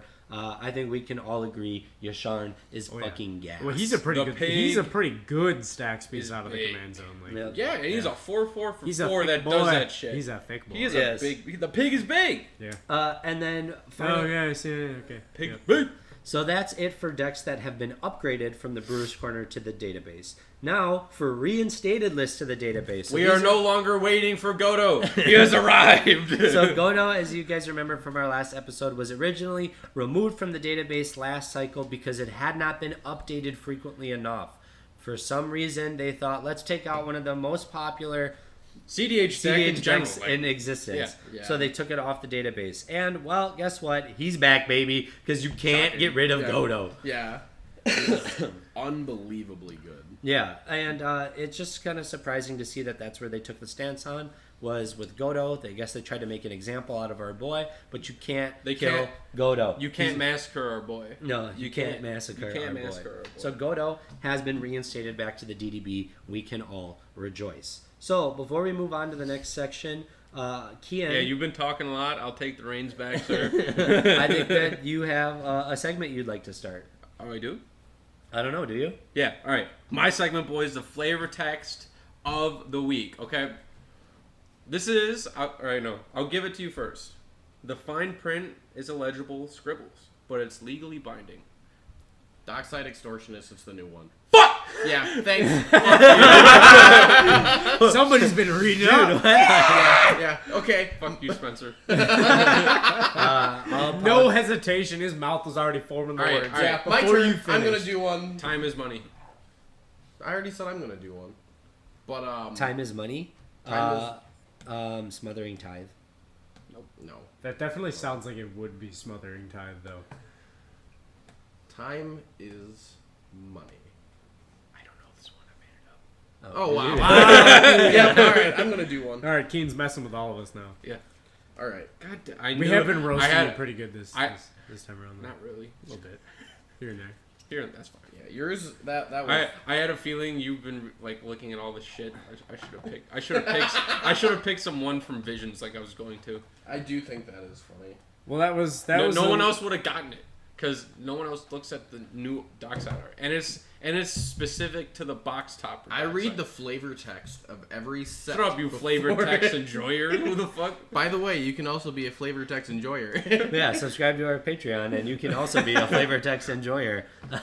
Is that Alright. a roll? Yeah, In that is a Discord, roll. it should be. In our Flavor text Discord. enjoyer. Yeah. All right, no, I do have one, and this one is cEDH playable then, and this one should be a little bit harder. Okay. Knowledge is the greatest tool of the mortal mind, outweighing anything made by mortal hands. Before anything else can exist, the idea must exist. So it's got to be a card that doesn't have a lot of other actual gameplay Thought text on it. Nope, I was gonna say Thought Lash because you said the idea must exist. Can we get a color? nope, not yet. No, yeah, we Wow, have to keep Spencer. thinking. Once you guys suffer enough. Can you read it again? Yes, absolutely. Knowledge is the greatest tool of the mortal mind, outweighing anything made by mortal Brainstorm. hands. No. Before anything else can That's a good exist, guess. the idea must exist. And this is cEDH playable. Can you give us an archetype? I would say it's a very general archetype. This can fit in a lot of decks. It's I would damn near put it in staple category. So it's a counterspell. No. The idea must exist. It's so it sounds blue or white. It sounds to me. really it sounds blue to me. very It sounds blue or black. black. black. No, Okay. black knowledge. It I talks think about I knowledge. think in white it. and blue when I hear that. What's I a could be blue staple that can fit in a lot of decks? The idea. In the safety of time, I will tell you it's not blue. God damn it! Okay, so It's black, right? It's not black either. It's white. Yes, it is White. white. I told you it's either blue or white. it's a white staple that can see play in a lot of decks. It doesn't have a lot of text if that's on the card. Yeah. It can't. It can fit a lot of archetypes. Damn near staple category. Is it Esper Rand Sentinel? Abolisher. No. No. It's So- weird because I'm thinking. So it's not Silence Abolisher. Is it a quote from a character? No. No. It's So not. this has to do with the card Just then. yeah. Deafening just has Silence? to- No. Oh, So that's it's a not good Deafening one. Silence, not Abolisher, not Silence. It's not Rhystic Buddy. Not Rhystic Buddy. The idea must exist. That's like the part that's giving me like the knowledge. It's not Savins because there's no room No, for there's flavor no text flavor on that text. card. Not Sabine's Reclamation. Huh. Is it print specific? What does that even mean? Is it an Like, an is arena it a- card? is I it know only- what yeah. he means. It's, He means is I it guess only I'll give you one another printing of hint. the card? It's only been printed in a single set. Only been printed in a single. So it's set. so Grand Abolisher. We said no. Nope. What about Recruiter of the Guard? Nope. No, that's been printed. No, it hasn't. It's only been printed in Conspiracy. Nice try, buddy. That was printed on the list. No, Conspiracy. No, only. it Is has it- only been is it printed that in guy? a single set. Had it been on the list, I would have admitted to that. One's Ephemerate. Nope. Because that was It's in- You more should know wildly that one. playable than Ephemerate. more widely playable than Ephemerate. I would personally think It is so. a white card. I feel like we're spending a Is little it too much time Sabine's on this. Reclamation? No. No, it's not. That's only been printed on one set. Are you looking it up on your cellular device? Keen's cheating. Kid, don't cheat. Don't Give us cheat, another kid. hint. Give us another I hint. literally What's called the yours CMC? in like He a said it's second. white. He's just like, What's It's the CDH. CMC? It's a CDH staple. 2 CMC. White. Oh, is it the Archivist Yes, of Agma? it's Archivist of Agma. Good That's job, funny. Adam. That's a new one. That's a Yes. new one. It would have been hard to get. My excuse is I don't play white. I will say I like that flavor text quite a bit. that's It's pretty cool. That is very a- It's a poetic. very good. Yeah, yes. I like it's- I don't know what it has to do with the Gorgeous. Archivist. I though. haven't read that flavor text at all, so that was. well, yeah. No, there you go. That's it. Learning the master of flavor text. Very Reading cool. it, yeah. That was. That, I'm not the master. I'm glad we had Spencer's the another master. card to look at because Dockside Extortionist got picked off pretty quickly. So next That was up, a throwaway round. yeah. Next up in our analysis of decks that are brand new. Next up in our analysis are decks that are brand new additions to the competitive deck section, but have never been on the Brewers Corner. So these are can either be archetypes that already existed or new ones that reviewers thought were welcome strategies to the overall meta. So to start with, the first list that we're going to start with is Armix Crom Hyper Drive-By. So it's another Armix Crom Turbo list, but this one belongs to Mikey from the Miscast and Shawnee from Playing with Power, the Jamaican dude, who I just lost to in the MLC. Yep. Oof. Yeah, This deck? it's his deck. Was it this deck? No, that no, you no. lost I to? lost to Okay. Sir. lost He to was Shimmer- Shimmer, okay. Shimmer Shimmer Mirrors. I said Reserve. that would be pretty Yeah. cool, actually. This is one of the more popular Grixis Naus lists to kind of exclude ROG, and instead it aims to use Armix and various win cons to get there. Card quality is the game plan for this deck, and it doesn't have very much filler whatsoever, like to the point of where it only runs 26 lands. So it's like super low end of the land count. This archetype itself, like Armix Crom, was just upgraded to the Brewers or to the database from the Brewers Corner. So when this list got accepted, it got jumped right into the database. So it never even had to sit on the Brewers Corner. And this deck has like 68,000 views. So or 68,000 or 6,800, I forget. Either way, that's either a way, it's a lot. lot of That's a people lot. viewed it. So it's very popular as is. And Mikey from the Miscast has been making a lot of noise with this deck, kind of calling it like what he thinks the best deck right now in the meta is his Armix Crom list. So Wow. yeah, he's even got a deck tech with Comedian on it. So if you want to learn more about that deck, you can look up all that stuff on there. I think we kind of talked about Armix Crom earlier. We did. Turbo Naus, it's pretty good. Grix is good Grix stuff. is good. So Yada, yada. yeah. Next. 80% the same as the rest, though. Unfortunately. Another deck that went straight to the database is Azami Turns. Azami is a draw-go strategy in mono blue that aims to string together extra turns and draw its deck. It utilizes Iso Stick for infinite mana and gets there with a Labman or Thoracle to win the game. This is the second Azami deck to make the database. That's impressive. Yeah, and this one was just because Azami already existed on the database, this one just got thrown right in with it. So, Nice. I mean, I don't know if any of you guys have any experience playing against Azami. I don't. It's probably one of the lower end mono I blue. played Azami, but it was before like I got into cEDH. Yeah, Azami's probably one of the lower end cEDH decks that exists out there when you're thinking of mono blue, because like you can just play, I mean, Urza. drawing Or- cards yeah, in Urza. the command zone's not bad though. No, it's not bad at all. But it's mono blue. It's limited. Mono blue has kind of been like one of the lower tier monocolored decks in cEDH for quite a while. Surprisingly. And I think it still sits there. I think it's like there's a lot of information out there. I think Into the North did a podcast on it where it's literally like Urza sits at the top and then it's like C tier for every other mono blue deck. So there's not really a whole lot to do with that. Heliod Lawful Evil is another deck to make the database. It is a stacks-based mono-white deck that utilizes Heliod the Sun Crown and Walking Ballista combo to win the game. This deck is basically just an updated version of Heliod Electric Boogaloo 2, which was actually removed from the database. So a Heliod list was removed completely from the database, and then this deck kind of filled its shoes as an updated version, basically. I don't know if you guys have ever played against Heliod Ballista. It's probably the strongest mono white deck that exists right now. It's really fun. I really like it. I think it's super cool to like at any point of the game just be able to win with a walking ballista. No one knows when it's coming, but it's coming, and you just basically lock out your opponents from being able to take game actions at any point in time. So Good deck. I find that to be really fun. And so it's cool to see another version of that list kind of make the database. There's 2 of them now that exist on the database. Kenrith Druid is a 5-color Hermit Druid deck that utilizes Kenrith as an advantage piece out of the command zone. This archetype has existed for a while, and this is just another take on the Kenrith Druid archetype as a whole. So, 5-color good stuff, baby. yeah, not a whole lot to really talk about. 5-color good stuff is You the kind name. of slap whatever strategy you want in a 5-color deck. Yeah, Yep. and this is just a Yes, Hermit you Druid can. version of Kenrith. So, I mean, in 5-color you can make the strategy work probably a lot better than you can in a lot of other shells. But what is there really to say, right? Yeah. Old Stickfingers News is Sticky. a list that we are a little surprised to see make the database Yep. since we discussed it on our last update video. It's kind of a fragile combo deck that relies on its commander like heavily to implement its game plan, and it uses Necrotic Ooze to combo and win. Since the recording of this video, this list only has 80 views and doesn't really seem very popular. It's a very low viewed list, and it just jumped right to the database. So we're not really sure why. We're not really sure what made. There's already like 4 Stickfingers decks.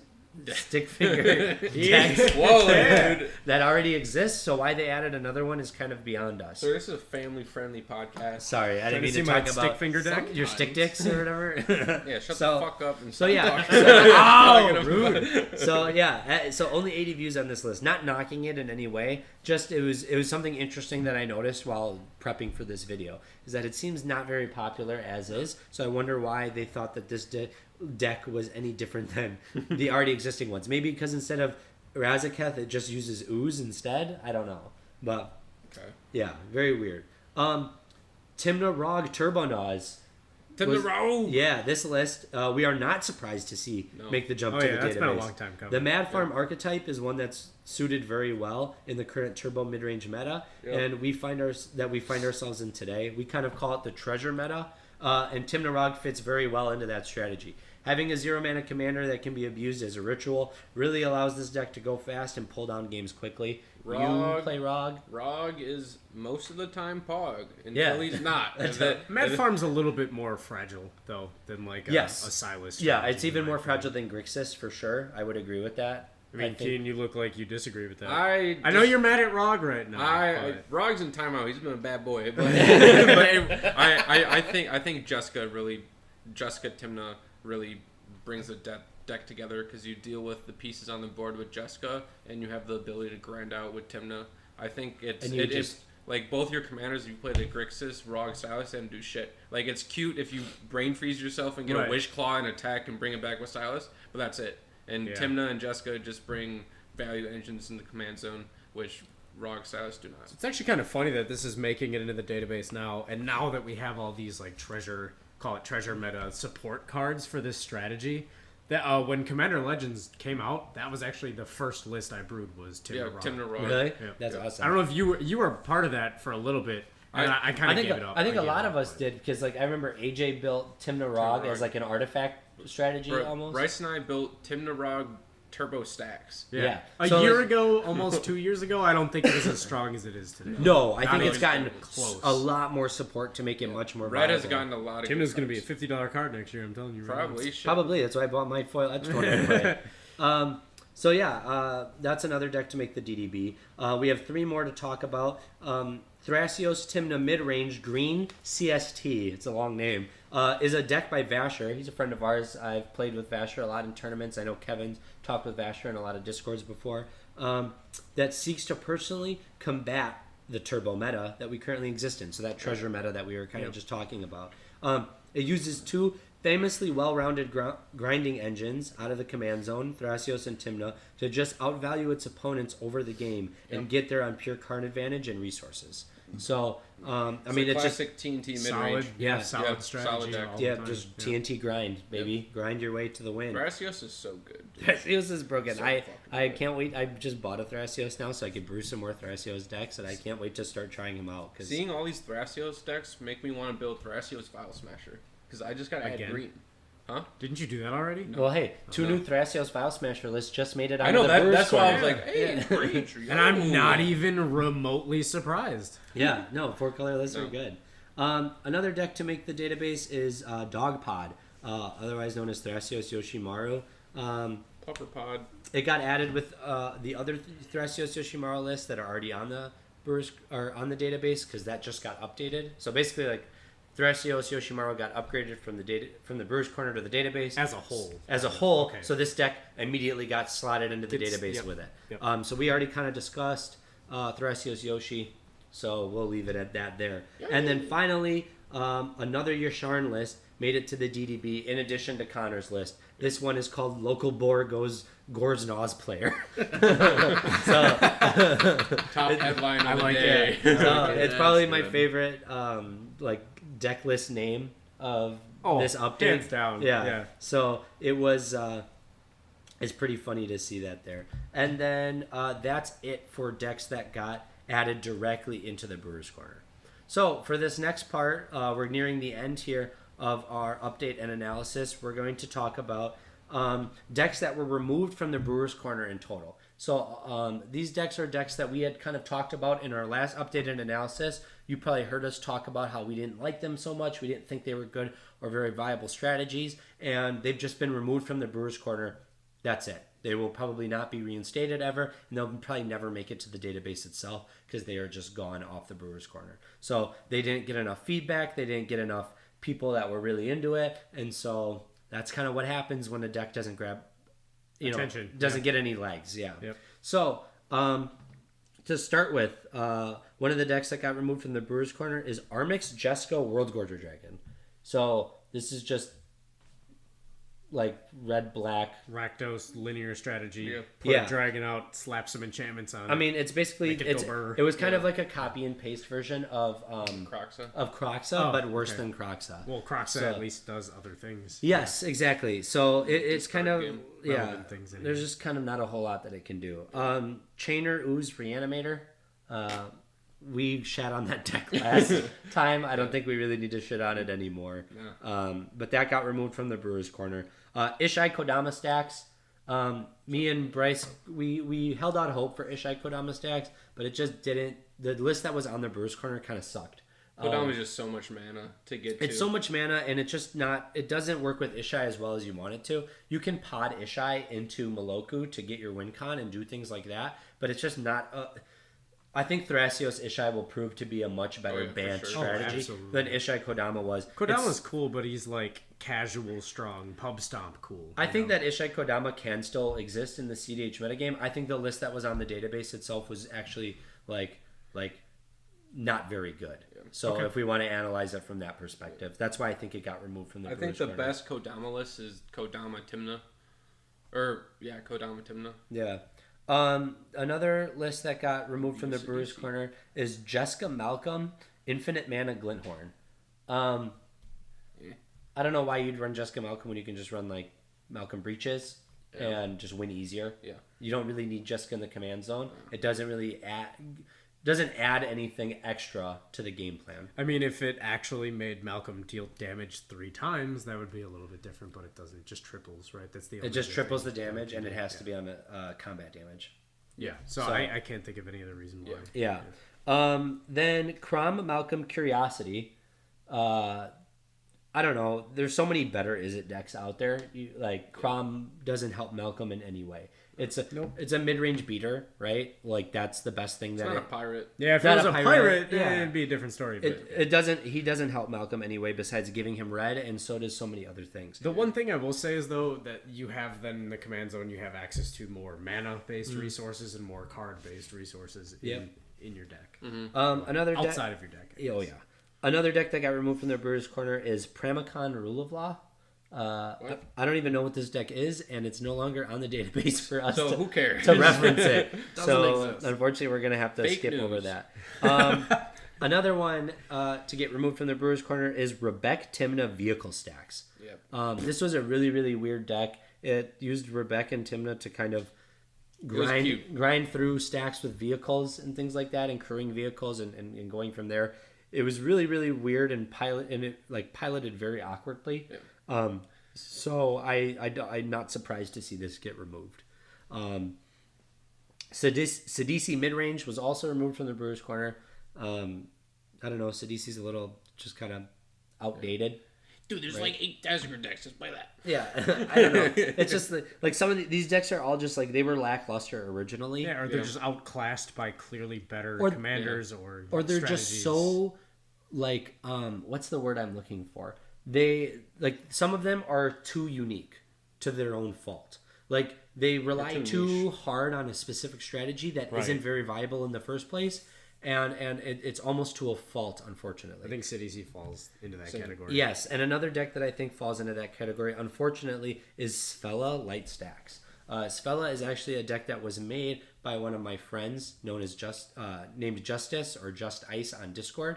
This was his deck, and it was really cool and really fun. But I think it's just a rule one. Yes, and it's just a little too niche for to be a generic deck to make the database. I think it's still very viable and still very playable, but when you have a strategy that's so unique and not very well supported, I think that it's very hard to convince people that it's, a deck that should remain on the database. Do you think it could come back with that support? I think if it got more, I think all these decks, if they could get more support in the future, could be very, very viable. But I think that they just aren't quite there yet, and so they don't make the DDB.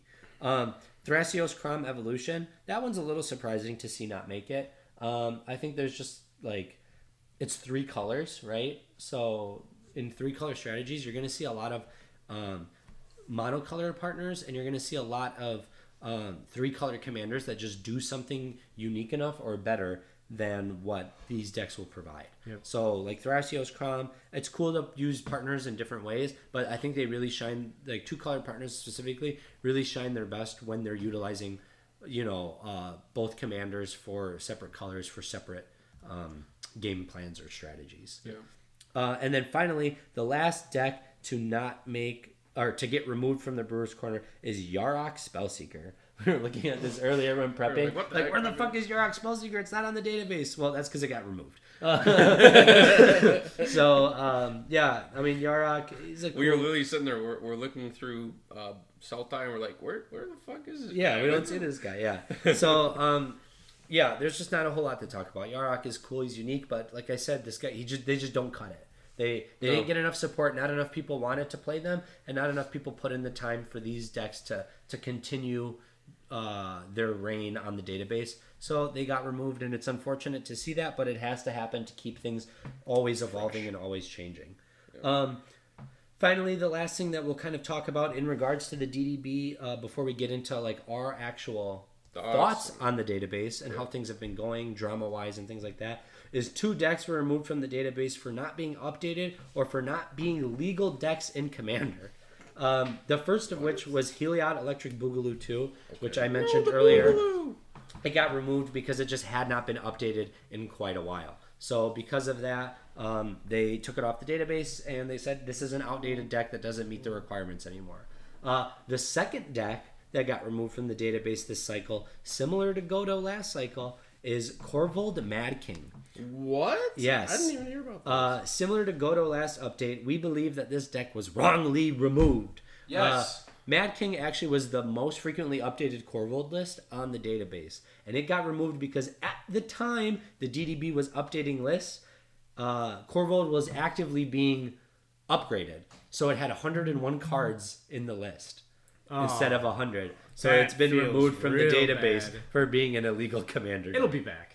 Yes. Yeah. It'll get the Godo treatment. It'll come back next cycle, and all will be restored in the world. But it's just disappointing to see that there's still no leeway for decks that are making the database. You know, So get your stuff done on time if you're brewing a list for the database. entry. Get it done on time. When the day comes, like make sure your shit is fucking squared away because otherwise that's fucking getting taken out of the database. You're getting and pulled that's off stage. I didn't know that happened. That's crazy. Yeah, so Corvold Mad King was removed for that. So that's pretty much it for what we have on the topic of the DDB update and analysis. So now that we've went through the database, the update, everything that's new, old, been removed, and been added, which took quite a while. We've been talking for an hour and a half about all the things that have changed and been changed and updated with the database. Let's move on to our thoughts on how the database has been run. Now, we take everything that we say here with a grain of salt because we are not volunteers for the database. We volunteer our time to do this update and analysis podcast so that those who don't have time to check out everything that's changed can listen to us and hear us talk about everything that's new. But we do not actively review lists on the database. We do not actively add any input to the database. All we do is give our 2 cents on the internet. So take what we say with a grain of salt. But based on what we've seen in the last 2 episodes of our updated analysis, based on the decks we've seen that make it, the decks that we see don't, and based on our own submissions and things that we've gotten back from the reviewers at the database, what are your guys' opinions of the database lately?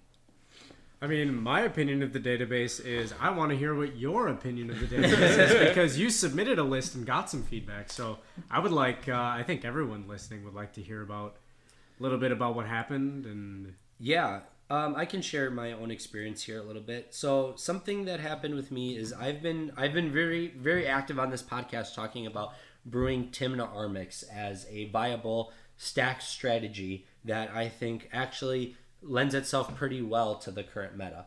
Kind of turbo stacks is out, uses Armix to kind of stop your opponents from progressing their game plan, and then once it's time to combo off, you sack all your stacks pieces to Razaketh and go to win the game. I've been working on my list pretty adamantly for the last 3 months, and I had mine submitted to the database, and unfortunately it got declined during this last submission cycle. So you can always reach out to the database managers and say, hey, my list got declined. I'd like some feedback onto why it got declined so I can improve it for the next submission cycle. Mm-hmm. And so I did that. And the feedback that I got back was a little bit questionable. So I felt it didn't hit the mark, especially after you got to explain why. Oh, yeah. Let's get into that. So I write a primer, right? And you read the primer in the hopes that the database reviewers will read your primer, understand what your deck does, and then review your deck from that point on. Because that's how anybody who analyzes a deck should analyze a deck. You should at first read the primer, see what the deck does, and then look through the card selection and see if there's anything you would change or if it's a deck that you would like to pilot. And I heard some feedback that the Brewers Corner, not all reviewers will actually read the primers of the decks that have been submitted. They'll just look at the cards that have been there and the card quality that exists and give you a grade without looking into it. Basically, make a decision based on that. So the message that I got back was overall, we felt that your list was a little bit unfocused. We specifically felt there were too many combos that were included at the expense of some powerful stacks pieces we would have really liked to see. Things like Deafening Silence, Karn, and Hushbringer. The mana base we also found simply questionable, such as the inclusion of artifact lands, with Mox Opal appearing to be the only reason why you would run them. And more importantly, the decision not to support Tainted Pact by running multiple basics. So, it was something that I took, not personally, what would I want to say? I took thoughtfully took what they said into consideration with everything that I was building. And I was a little confused by that response because, like, saying that there's too many combos, I can totally understand that, right? Like, saying a deck is unfocused, If you have sure. too many strategies. Yeah, there should be a linear game plan that you should follow. They said that I should include Deafening Silence, Karn, and Hushbringer. Karn and Hushbringer, I totally get, right? They're asymmetrical stacks pieces. I don't really run a lot of ETBs, so why wouldn't I run a Hushbringer? Because that shuts down Dockside and things like that. Karn hurts everybody else. It doesn't hurt me. And I run a creature-heavy thing, so I can have blockers for Karn. Why not? But they specifically said that they wanted to see Deafening Silence in the deck, but I cannot win through a Deafening Silence. Yep. I need to cast multiple spells on the turn that I combo, so I specifically run creature-based stacks so that I can sacrifice them to Razaketh the turn I combo so that I'm free to cast whatever I want. It's not a good way for you to get rid of your own Deafening Silence. Even No, if it helps I you would get rather- to your end game, because it stops someone else from winning. Yeah, I would You rather don't have a way out I would of it. rather sack one creature with a Rule of Law creature in play a silence, then sacrifice the Rule of Law creature, and then combo off that turn. Now there's a silence in play, no one can respond anyway. Or have a Grand Abolisher in play, no one can respond to me anyways. So that's a lot easier for me to do than win through a Deafening Silence. Or a Rule of Law, that's why I don't run a lot of enchantment stacks. Then they also said, like, why run artifact lands? It only seems like you need them for Mox Opal. Well, my commander's Armix, and he utilizes artifacts to get his strategy online. And they don't enter tap. So that seemed really weird that they would, like, I agree. knock off points for that. And then finally they said, like, you should not be running as many basics. You should be supporting Tainted Pact. I don't know why I would need to support Tainted Pact. I'm not on Thoracle. Yeah. So, like, that was just, like, it was just, like, very odd things to pick at for why I didn't make the database when there are a lot of decks that are very suboptimal that also make the database. I mean, Or I copy pasta lists. Yes. Or it's like the That same happens. It's the exact deck, same list. different commanders, and it gets a slot. Yeah, it's things like a that. little So I thought it was questionable. really odd because I thought my strategy is very unique. It's a lot different than Tevesh Yoshimaru. It's a lot different than Timna Tevesh. And It's I a thought lot different than the Timna Armax list already on the DDB. And it's a lot different than the Timna Armix list already on the Brewer's Yeah. Corner, which is an ad nauseum strategy, whereas I'm on a stack strategy that looks to win the game over. I mean, I get the Tainted Pact because in a pinch it gets you that one card It that does, you need. yeah. Like, that's don't like. I'm not saying that you're wrong for not playing it. I'm just saying I see their logic in Yeah. saying, oh, hey, you need a Sure, Tainted right? Pact So gets you that one card. I've obviously made adjustments since then. Like, I cut all the basics. I cut the land tax. I'm running Hushbringer. I'm looking to slotting in card. But I'm still not going to run enchantment stacks. I'm still going to leave the artifact lands because there's no reason not to. And I now support a Tainted Pact mana base, even though I will not personally run Tainted Pact. Yeah, So, like, I'm taking their input into consideration. And I'm also reached out to Michael Levine personally to try to help get him to help me brew this deck a little bit better, since he was the guy that kind of came up with the initial shell, and see where that takes us. But yeah, it definitely made me think about them differently on how they review decks, considering, like, their feedback I got back didn't seem very, like, thought-provoking. No. Like, it seemed like they looked back at my list when I sent a message asking for feedback, and they were just like, too many combos, you can't run Tainted Pact, and you're not playing Rule of Law and Deafening Sounds. Well, I think the volume of things that they have to go through when doing a database update like this is probably a lot. And so if you had, like, a couple of things that they went, red flag, but I don't have a lot of time to really dig into why these things might be here, it might have just been like a blanket answer, like,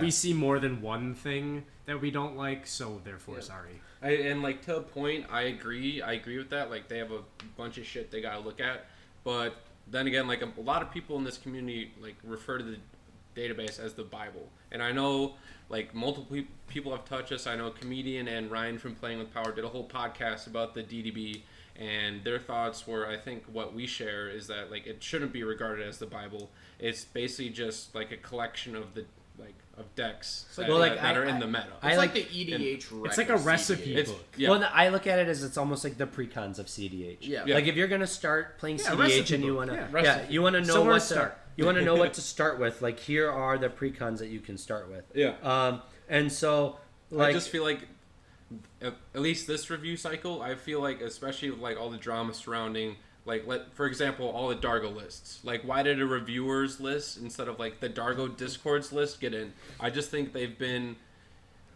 like, again, take my opinion with a grain of salt. I just think they've been sloppy. Like, they haven't been looking at them thoroughly enough. I know they have a lot of stuff to look over, but that doesn't discount them from actually doing their job and looking over someone's hard work and just saying, "Oh, you're not on like Tainted Pact. Bye." Yeah, 100%. Especially with so many people looking at this like it's the Bible. Yeah, I that's feel like what they I'm saying. could and should dedicate more time. And like to this. with even them working on the DDB being a labor of love, like we do this because we love Magic. It's like, okay, then why aren't you taking the time to read the list? Like Adam said in his list, "Oh, I'm using these lands because they work with Armix," and them responding, "We don't know why you're using these lands, man." And it's like, well, listen, you're running what people consider to be one of the higher points of cEDH, and people go to you for reference. If you're not even going to read some of the stuff you're reviewing, why are you putting it on your site?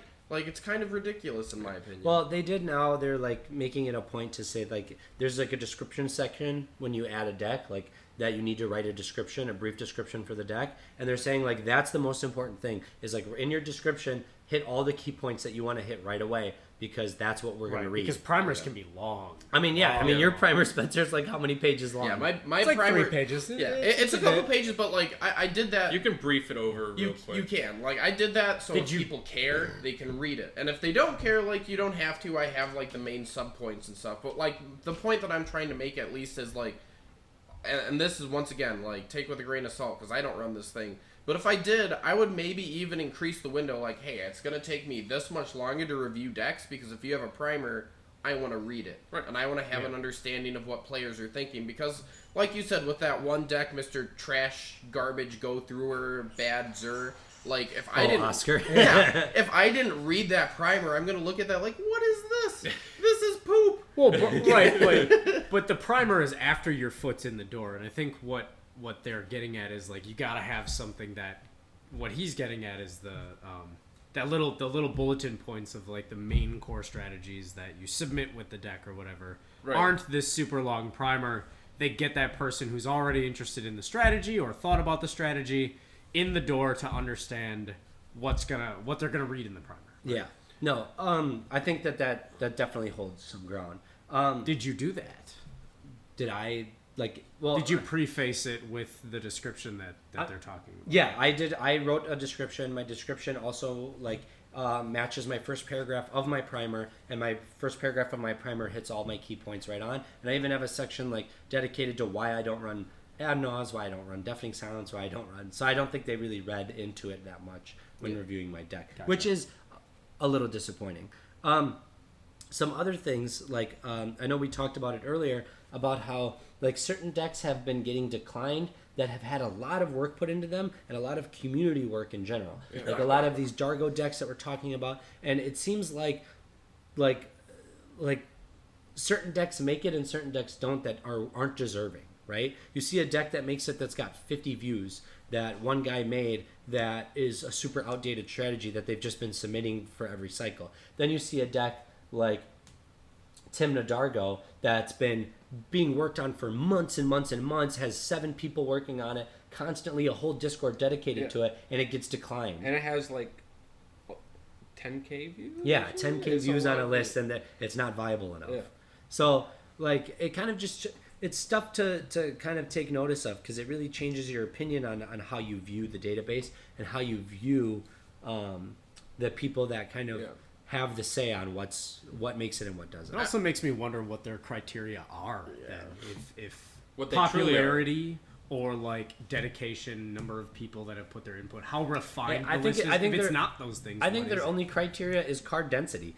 I could make a 5-color list and put all the best. I could take Child of Alara, put all the best 5-color staples in a Child of Alara deck, and say, "Oh, you have Child of Alara for this reason," and then submit that, and they would probably accept it because the card density is so high that it's like, "Oh, this is a viable list." Yeah, because it's got all the best stuff. And I want to kind of point out too that actually might be like, this is a good thing for the community to know. Like, if you're trying to make and brew all these cool decks and the DDB isn't accepting it, your deck isn't bad. There's a chance that what you're doing is very viable. It can compete in the meta, and maybe they're just not looking at correctly. So don't be discouraged, especially when other people too. They're like, "That list isn't on the DDB. I haven't seen that commander," and blah, blah, blah, blah. Like, it's not the Bible. It's not the Bible. Yeah, Adam, keep doing what you're doing, man. No. I think this conversation, if anything, should prove if you want to get into cEDH and you have some wacky ideas that you want to try and you don't think you're being heard, just play it. Or get into a community of like-minded people. Join Yeah, our Discord. Join our Discord. We're called Sad Naus, if you didn't already get that. No, yeah, I think that those are all very like viable points, and it's just something I wanted to touch on a little bit because I think that opinion shifts kind of every review cycle as someone has something different. There's always some drama that adds Yes. every review cycle. So Yeah. I don't know. Nothing's ever black and white. No. What do you think? We're reaching the 2-hour mark. Do you want to skip feeding the fish this week? I think we save that for next week. Okay, so we'll do no feeding the fish this week. We'll do that segment next Sorry, week. boys. So with that, I think we're gonna move to our cleanup and end the podcast here. So we have a few triggers that we should resolve at the end of our cleanup, and I think we'll go from there. Do you want to do the cleanup? Sure. Moving to cleanup. First of all, we just want to thank you for listening to Sad Naus yet again. As we mentioned in our upkeep, we hit our 100 subscribers mile mark on YouTube. I know we, at least Adam and I, were pretty hyped. We didn't think we'd get there. I think it's literally been like 2 months and 2 weeks. Yeah, or like a week. This will be 2 months and 2 weeks since our first ever episode. We've already hit 100 subscribers. We have about 300 to 400 listeners on Spotify, and we're just now on Apple Podcasts now. So hopefully we can get more of a community and some more community growth as us as a channel continue to grow. But YouTube is the one that everyone can visually see. So subscribing to YouTube helps us and helps others gauge how popular we are as a channel. And it's super awesome to see all this support. Yeah, and we're trying. Leave comments too, because like I read them. I read every single we also comment on read every comments. single podcast. Oh Yeah. yeah, I don't respond to them, but I read them all. So Yeah, if you we got like something to say, put it in the We comments. like hearing your feedback. Like, it makes my day to have, love this episode. Some random dude I don't know. I'm like, oh, thanks, bro. Even if you hate the episode, just tell us why. tell us, Because man, we you can guys always fucking suck. improve. Oh, yeah. We're improving every day in every episode and trying to get better with each one. We ain't pussies. Yeah, so check Adam out on MLC. When do you play next? I actually play next week, which would be July 2nd and 3rd, right? So. Yeah, so July 2nd is actually when my next games will be streamed. I'll be playing against Spleenface and a couple other big hitters in the community. I probably played my toughest game last week and lost. So hopefully, I'm going to try to pull out at least one win by the end of the season. Get the dub. So yeah, shout out to our patrons again, Blargarg, Scorish, and Usable Object. Thank you guys again. Check us out. We are on Spotify, YouTube, and Apple Podcasts. And like always, join the Discord, subscribe, like, and comment. And I think that... And tune in for potential rolling out and probable rolling out giveaways coming up, especially for our Discord members. You gotta get in our Discord. You got to join our Discord to be eligible and be subbed to our YouTube. So, But yeah, with that, I think that's all that we got this week. Make sure you guys hop in the Discord. We will be doing Sunday Playdays again. We did one this Sunday, and we'll be doing them weekly as things continue to progress.